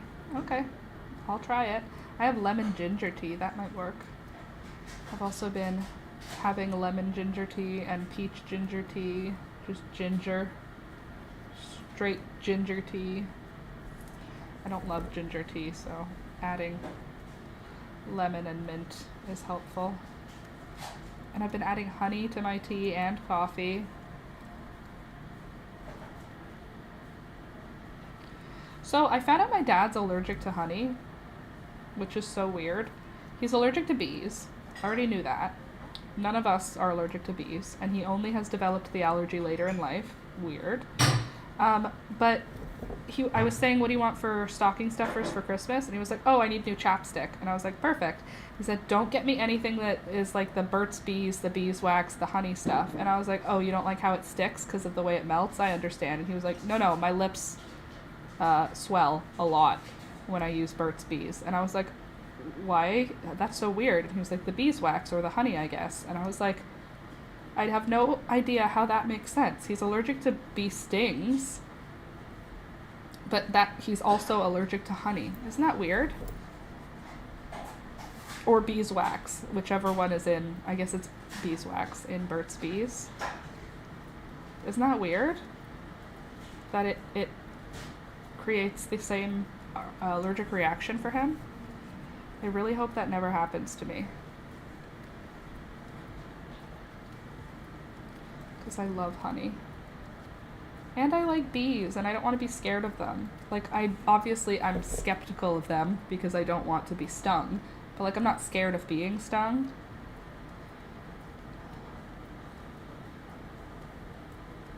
It has bee saliva and stuff, so maybe it has some of the same compounds. Yeah, I guess. But, like, the stinger... I guess the sting has some of those bee compounds as well. It's just weird that they would have... I mean, I guess it makes sense. They are, like, related to each other, but the fact that there's enough overlap for allergy sucks. Because beeswax is so cool. You can put it in soap and candles. I've never heard of that either. I mean, maybe there's a possibility it's just two unrelated allergies. He's allergic to beeswax and he's allergic to bees. Maybe it's unrelated. They're just two allergies, but he considers them one allergy. I'm allergic to bee. All bee. Any bee thing is a no-go. He even got an EpiPen for it, which is so weird. But his foot swelled up so bad one time, like his foot was like at least twice the size of a foot. It looked so bizarre, and it was so fat, like it looked like the people in WALL-E. Like just so fat, like his foot was fat and his toes were fat, and we were like, you should probably go to the hospital. And he was like, I don't feel anything except swelling. It's fine. I don't have like anaphylaxis or anything. It's just a bee sting. And then his calf swelled. And it was like, sir, it's time. Please take your health seriously. And he's like, I am a man and a boomer. I shan't be doing that. And then the swelling went down. And then he was fine. And then the doctor said, that was one time. The next bee sting might be worse. So, or it might be on your face or your neck. So, sir, please take your health seriously. What a dad. What a boomer dad. Not just a dad, a boomer dad. It's part boomer, part dad. Imagine if he got somewhere vital. Yeah. If he got stung literally anywhere other than his foot. Or if he got stung multiple times, you know? Like, what if he, like, walked into a beehive or something? We'd have a my girl situation going on, and I'm not prepared for that. You can't see without your glasses. Alex, don't! You can't. He can't see without his glasses. That was the first thing I thought too, but I didn't want to say it because it's going to make me feel sad. He can't see without his glasses. And then you're like, oh no, what happened? Oh no! He went to get her ring from the bees. It's a sad movie. Give this about 5 minutes or so. Thank you. Do you like my sweater? Yeah. Cool. Hey, what's up? Hey, what's up? Anyway, now that I'm sufficiently sad and worried, it's not bee season anymore, so he'll be fine for 6 months. Who? My dad. Oh. Yeah. He's careful though. He doesn't want to get stung either.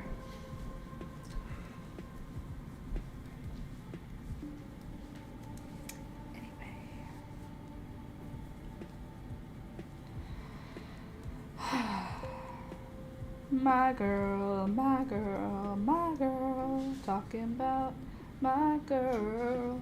Ooh, that was good. That crack happened at the end there. My girl. So, what's the tea, Alex? The one you asked for. No, I mean, what can I talk about? Whether or not you're participating in Black Consumer Friday? Renewal.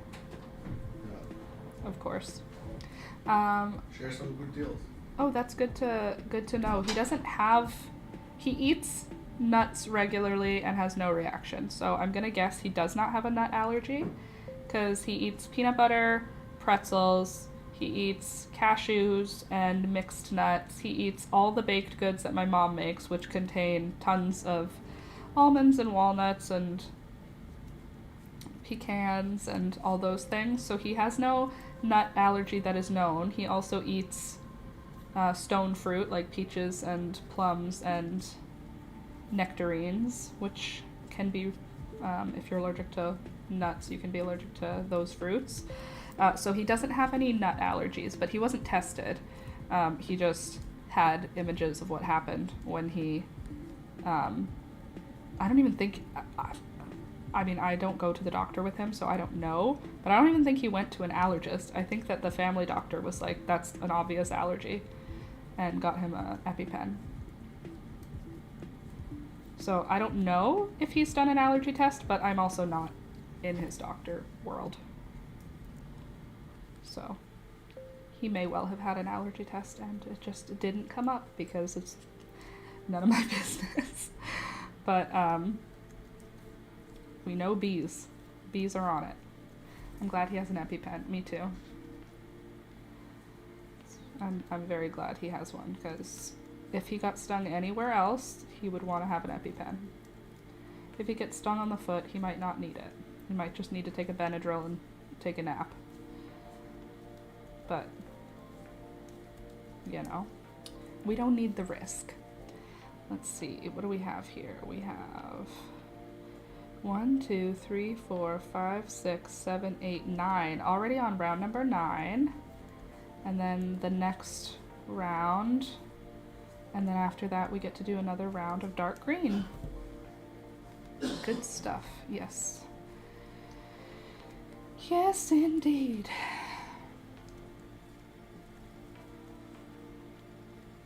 Trying to decide while I edit today, am I gonna watch The Witcher or am I gonna watch like a movie series that I like? Because the video I have to edit is so frickin' long. It's like 2 hours long and I need to get it under 1 hour, and that's gonna take a long time for me because it's not fun, which makes it take a lot longer than it needs to. And then I still have to add music and titles and all the fun stuff. But I need something to watch while I'm editing. And by watch, I mean kind of have going in the corner to glance at and listen to.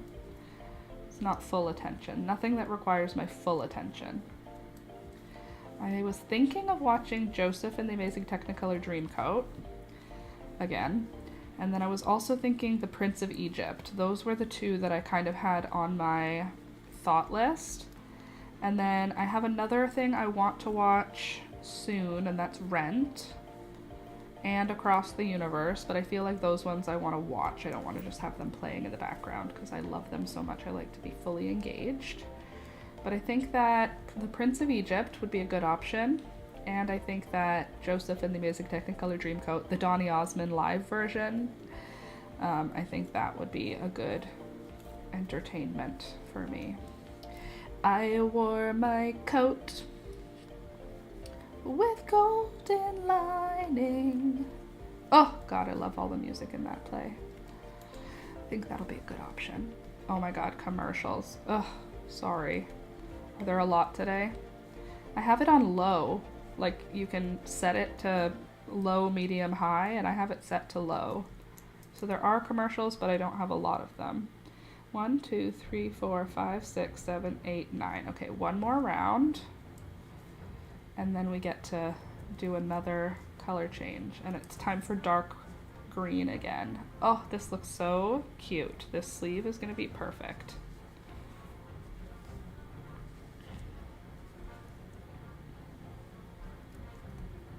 Now the question is, do we continue with the same repeat for these color changes, or do we just continue with the rainbow and black?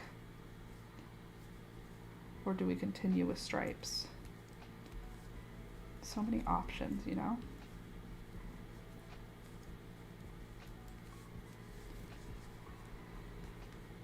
I feel like I might do some more stripes. Like I might do stripes of black like more often.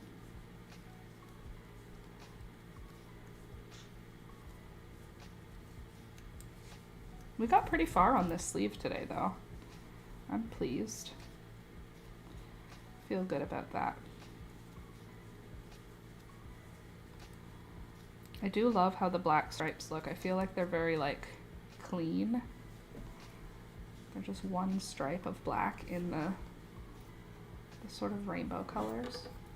There, you can see how the sleeve shrinks now.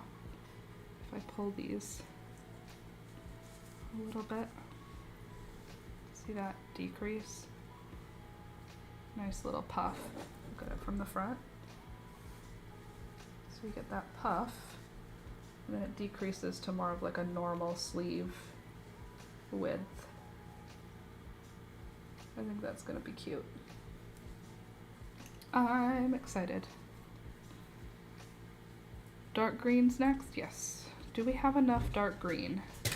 Ow! Why do I keep putting my foot in ways that makes my foot fall asleep? Like, is it the brightest decision? No. No, it's not.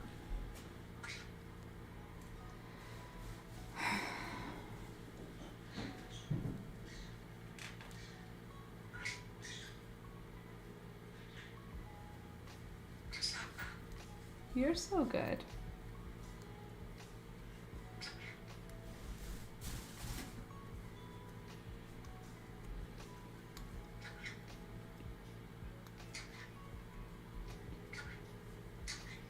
What are you saying come here for? Excuse me.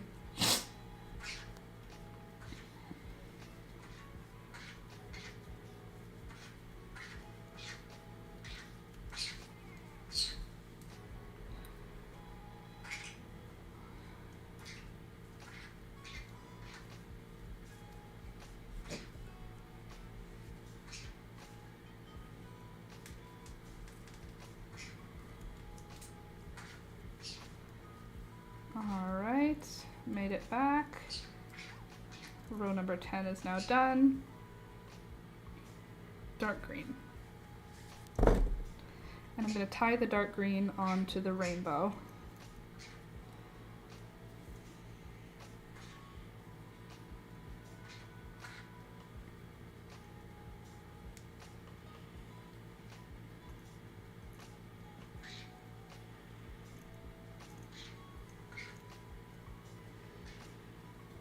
Now I'm singing Joseph and the Amazing Technicolor Dreamcoat soundtrack in my head.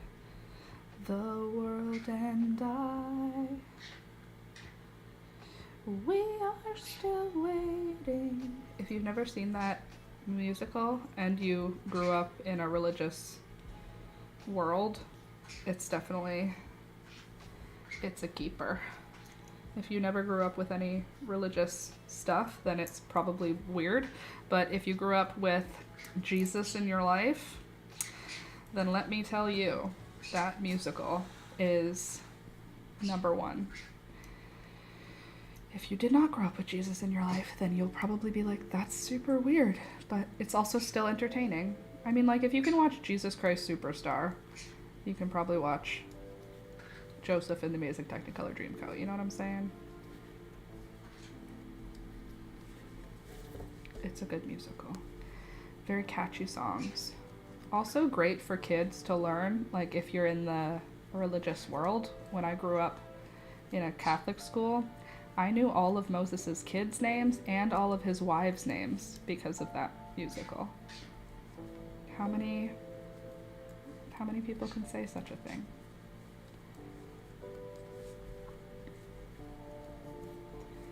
Oh, I'm so pumped about how this sleeve looks. I'm really happy with it. I'm also really happy with the decreases. I'm really glad we decided to do that. And that I stitch marked it. Do you believe in God? No, not really. I mean, I don't believe that we understand everything that there is. But I don't believe in organized religion's portrayal of God. How about that? I don't believe that we know that there is, I don't believe we know all that there is, but I don't think that humans have had the correct interpretation of what that means yet. So the way that people have created God to explain that we don't know all that there is, I understand why that would come about, but it's not, I don't think we got it right. But I do believe that there's more than we can comprehend. I just don't know exactly what that means. There's just so much just of life. There's so much life and there's so much in existence that I don't believe it's entirely void of extra spirit, let's call it. But I don't know that I think that there's one all-seeing unit. More, I think, maybe I do think there's one all-seeing unit, but I don't think it's seeing. I think it's like I've explained it in my best way as saying like the way nature is, like what nature is, the process of life and death itself, like the fact that energy doesn't die, it just transforms, the way that the water cycle works, like all of that. Like, yes, it can be called science, but to me it's like it's more like magical. And while I don't think the Jesus story really resonates with me, I do think that people for all time have connected to some source, whatever it is. I just don't really like the anthropomorphic God. I like the energy God, as opposed. Like the anthropomorphic God, I just feel like it doesn't resonate with me. The anthropomorphic idea that there is a God who knows all, I feel like it's more like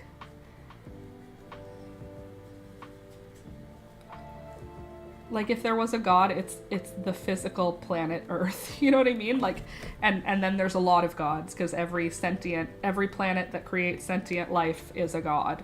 But it's not the planet, because it's more than that. It's like, I don't know. I haven't really got a clear picture. So yes and no. Yes, I believe there's more. I don't know that I want to label it God, because that to me has an anthropomorphic connotation that I don't really resonate with. That being said, I'm very happy that everyone has their own beliefs. For me, I became a believer 2 years ago and my life changed so much for the better. That's awesome.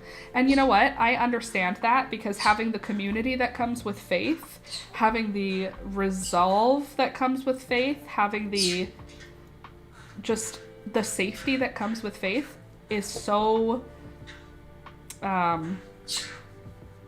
tempting. It is. To me, it sounds lovely.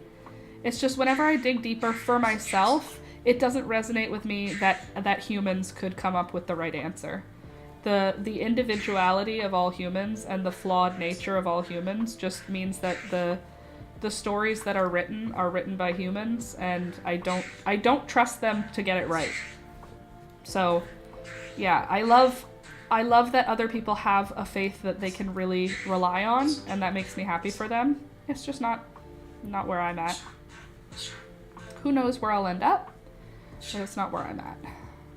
I did grow up Catholic, though. I grew up in the Catholic Church, and I grew up believing, really believing, and I grew up having spiritual experiences. Like at my confirmation, I had a spiritual experience that I really felt the presence of whatever. But the older I've gotten, maybe it's that I've gotten farther away from it. Who knows? But I'm happy, I'm healthy, and I believe that I want the world to be a good place for everyone. So I think that's okay. I don't feel like I'm doing anything against anyone. Generally, though, I also don't like organized religion because I don't like what organized religion can become. So individual faith, I'm so happy for people that they have individual faith, and I'm not being facetious. I believe that if you have beliefs, you can have a really good connection to human beings.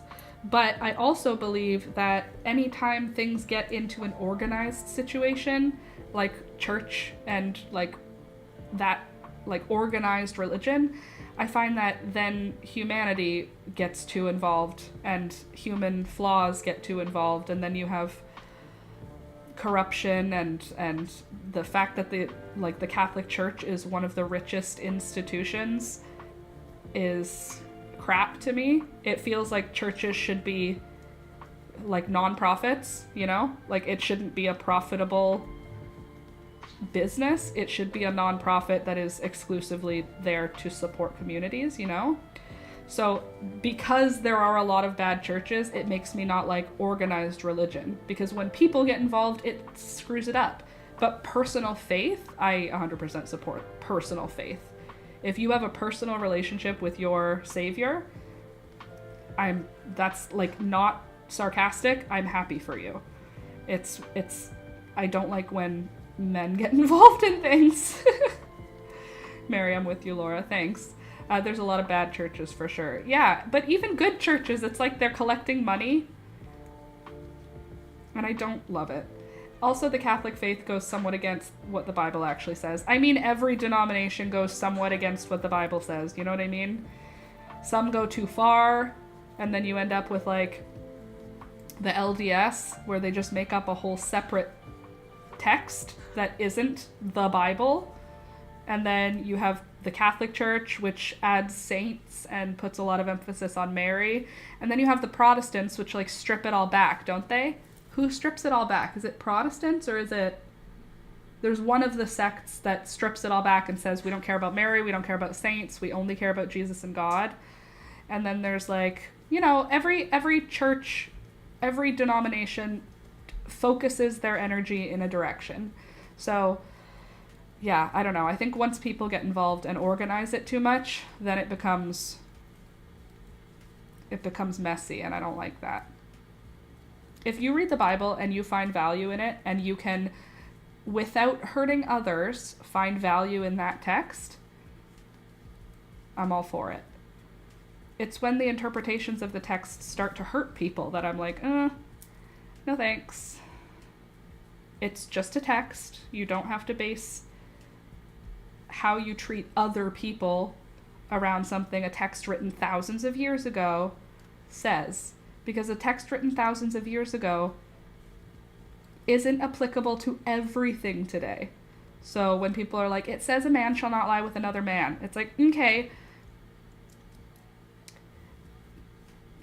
So that was in, like, the Middle East 2,000 years ago. That's different than now. That part is different than now.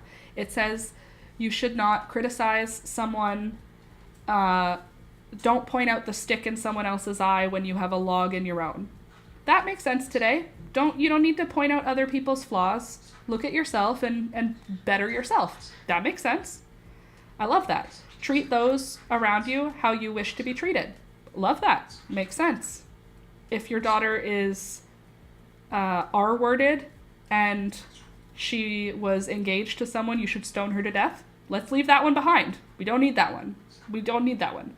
That's not relevant anymore because women are no longer chattel property. So we can leave that one in the past because that had to do with what was going on in the past. In the past, women were chattel property, and the defilement of chattel property reduced its value. Women are no longer chattel property, so leave those ones behind, you know? Mixing cotton and...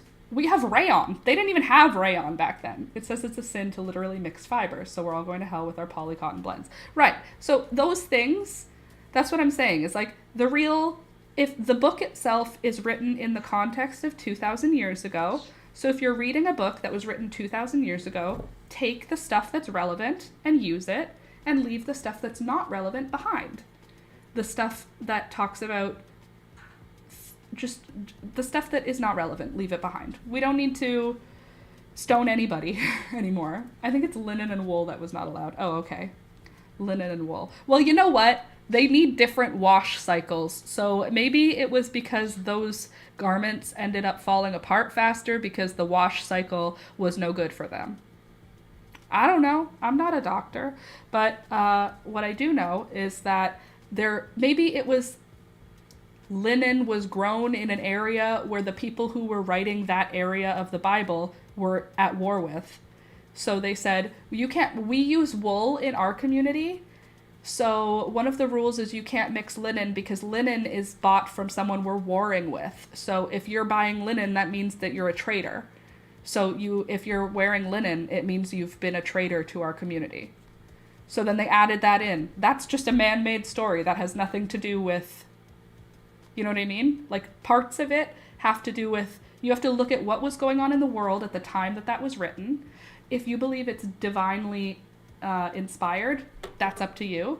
But you still have to look at the context of the world because men wrote it down. So what were women's rights at the time? What animals were being used? What animals were being used by their enemies? What food was being eaten? What food was being eaten by their enemies?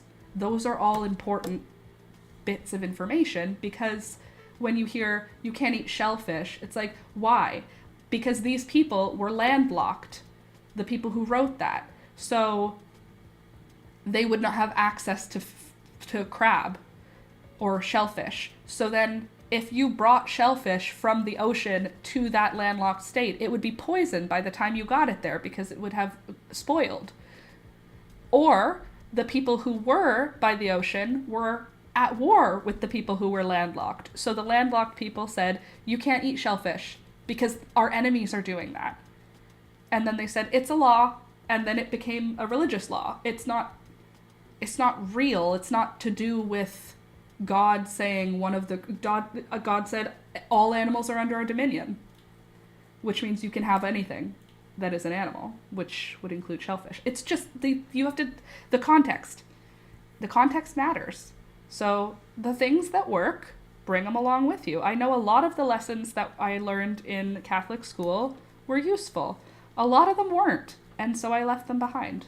But treat others how you want to be treated. That's a valuable thing for people to know. Sorry, I want to drink some of my tea. Interpreted and written by men. Exactly, Michelle. In Deuteronomy, it says wool and linen, but in Leviticus, it says woven of two kinds of material. Yeah, again, maybe it's because it was wasteful, because that garment would deteriorate faster than individual fibered garments. Maybe it's because the people who produced one of the fibers was an enemy. Maybe it's because that community had an allergy to wool. We don't know exactly. I mean, there are Jewish scholars who'd probably know because they really research and interpret those texts. But I'm just saying, it's yeah. Faith is great, but remember that all documents have context, no matter how divinely inspired you believe them to be. They still have context, because the people who would have been inspired to write them were living in a time and in a place. And so if God said something to them, they're still interpreting what they were told through the time and space they were in. Also, translated multiple times, that loses some of the meanings. But yeah, I loved the homily part of Mass. I loved when the priest would tell a story and then relate it to a parable. I loved that part. I loved the parables. I loved the little stories. They were all great. The wool and linen, they think it's because the high priest's ephod was made with linen decorated with wool thread, so it might have been seen as an exclusivity thing. See? There were reasons. Monica, so how's the weather over there? Okay, anyway. Yes, we don't need to get into everybody's faith. That's not necessary. That being said, if you have faith, I'm so happy for you. And if you don't, I'm happy for you. Whatever floats your boat, Noah. Whatever floats your boat, whatever makes you happy, and whatever makes you healthy and seen and loved in your life, good. I want that for you. That being said, it's really none of my business, so you live and let live. I think it's interesting, but I'm not religious. Oh, I think it's so interesting. I took many courses in my sociology degree.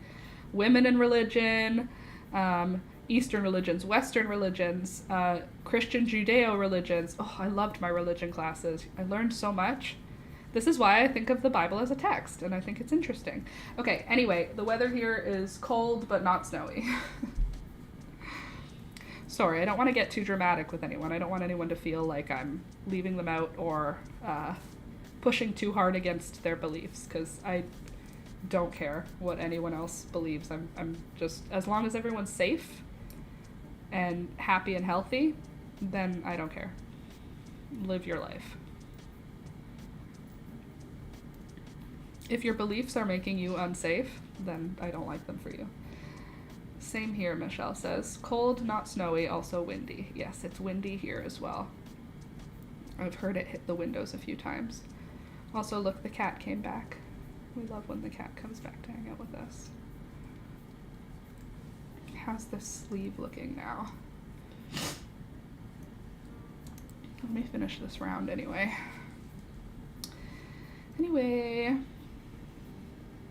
Hi, Cat. Yes, this is Rohan. You're just a baby. You're just a baby, Rohan. He's like, I'm just licking my feet and my tail, and my leg. Gotta give my feet a bath. You're just a baby. Here's your tail, if you have it. Anybody see Wicked yet? I haven't seen it yet, but I want to watch it. I've never seen the play. I only know the songs that are popular because of internet, but I've never seen it, and I want to see it. I know about popular. I actually don't know about popular. I was never popular.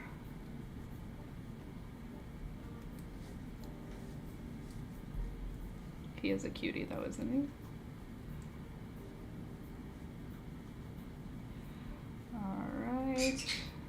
Oh yeah? Dance. Alright. That was a fun little ending discussion. We love that. Let me finish this round and then I'll show you how the sleeve looks. And we can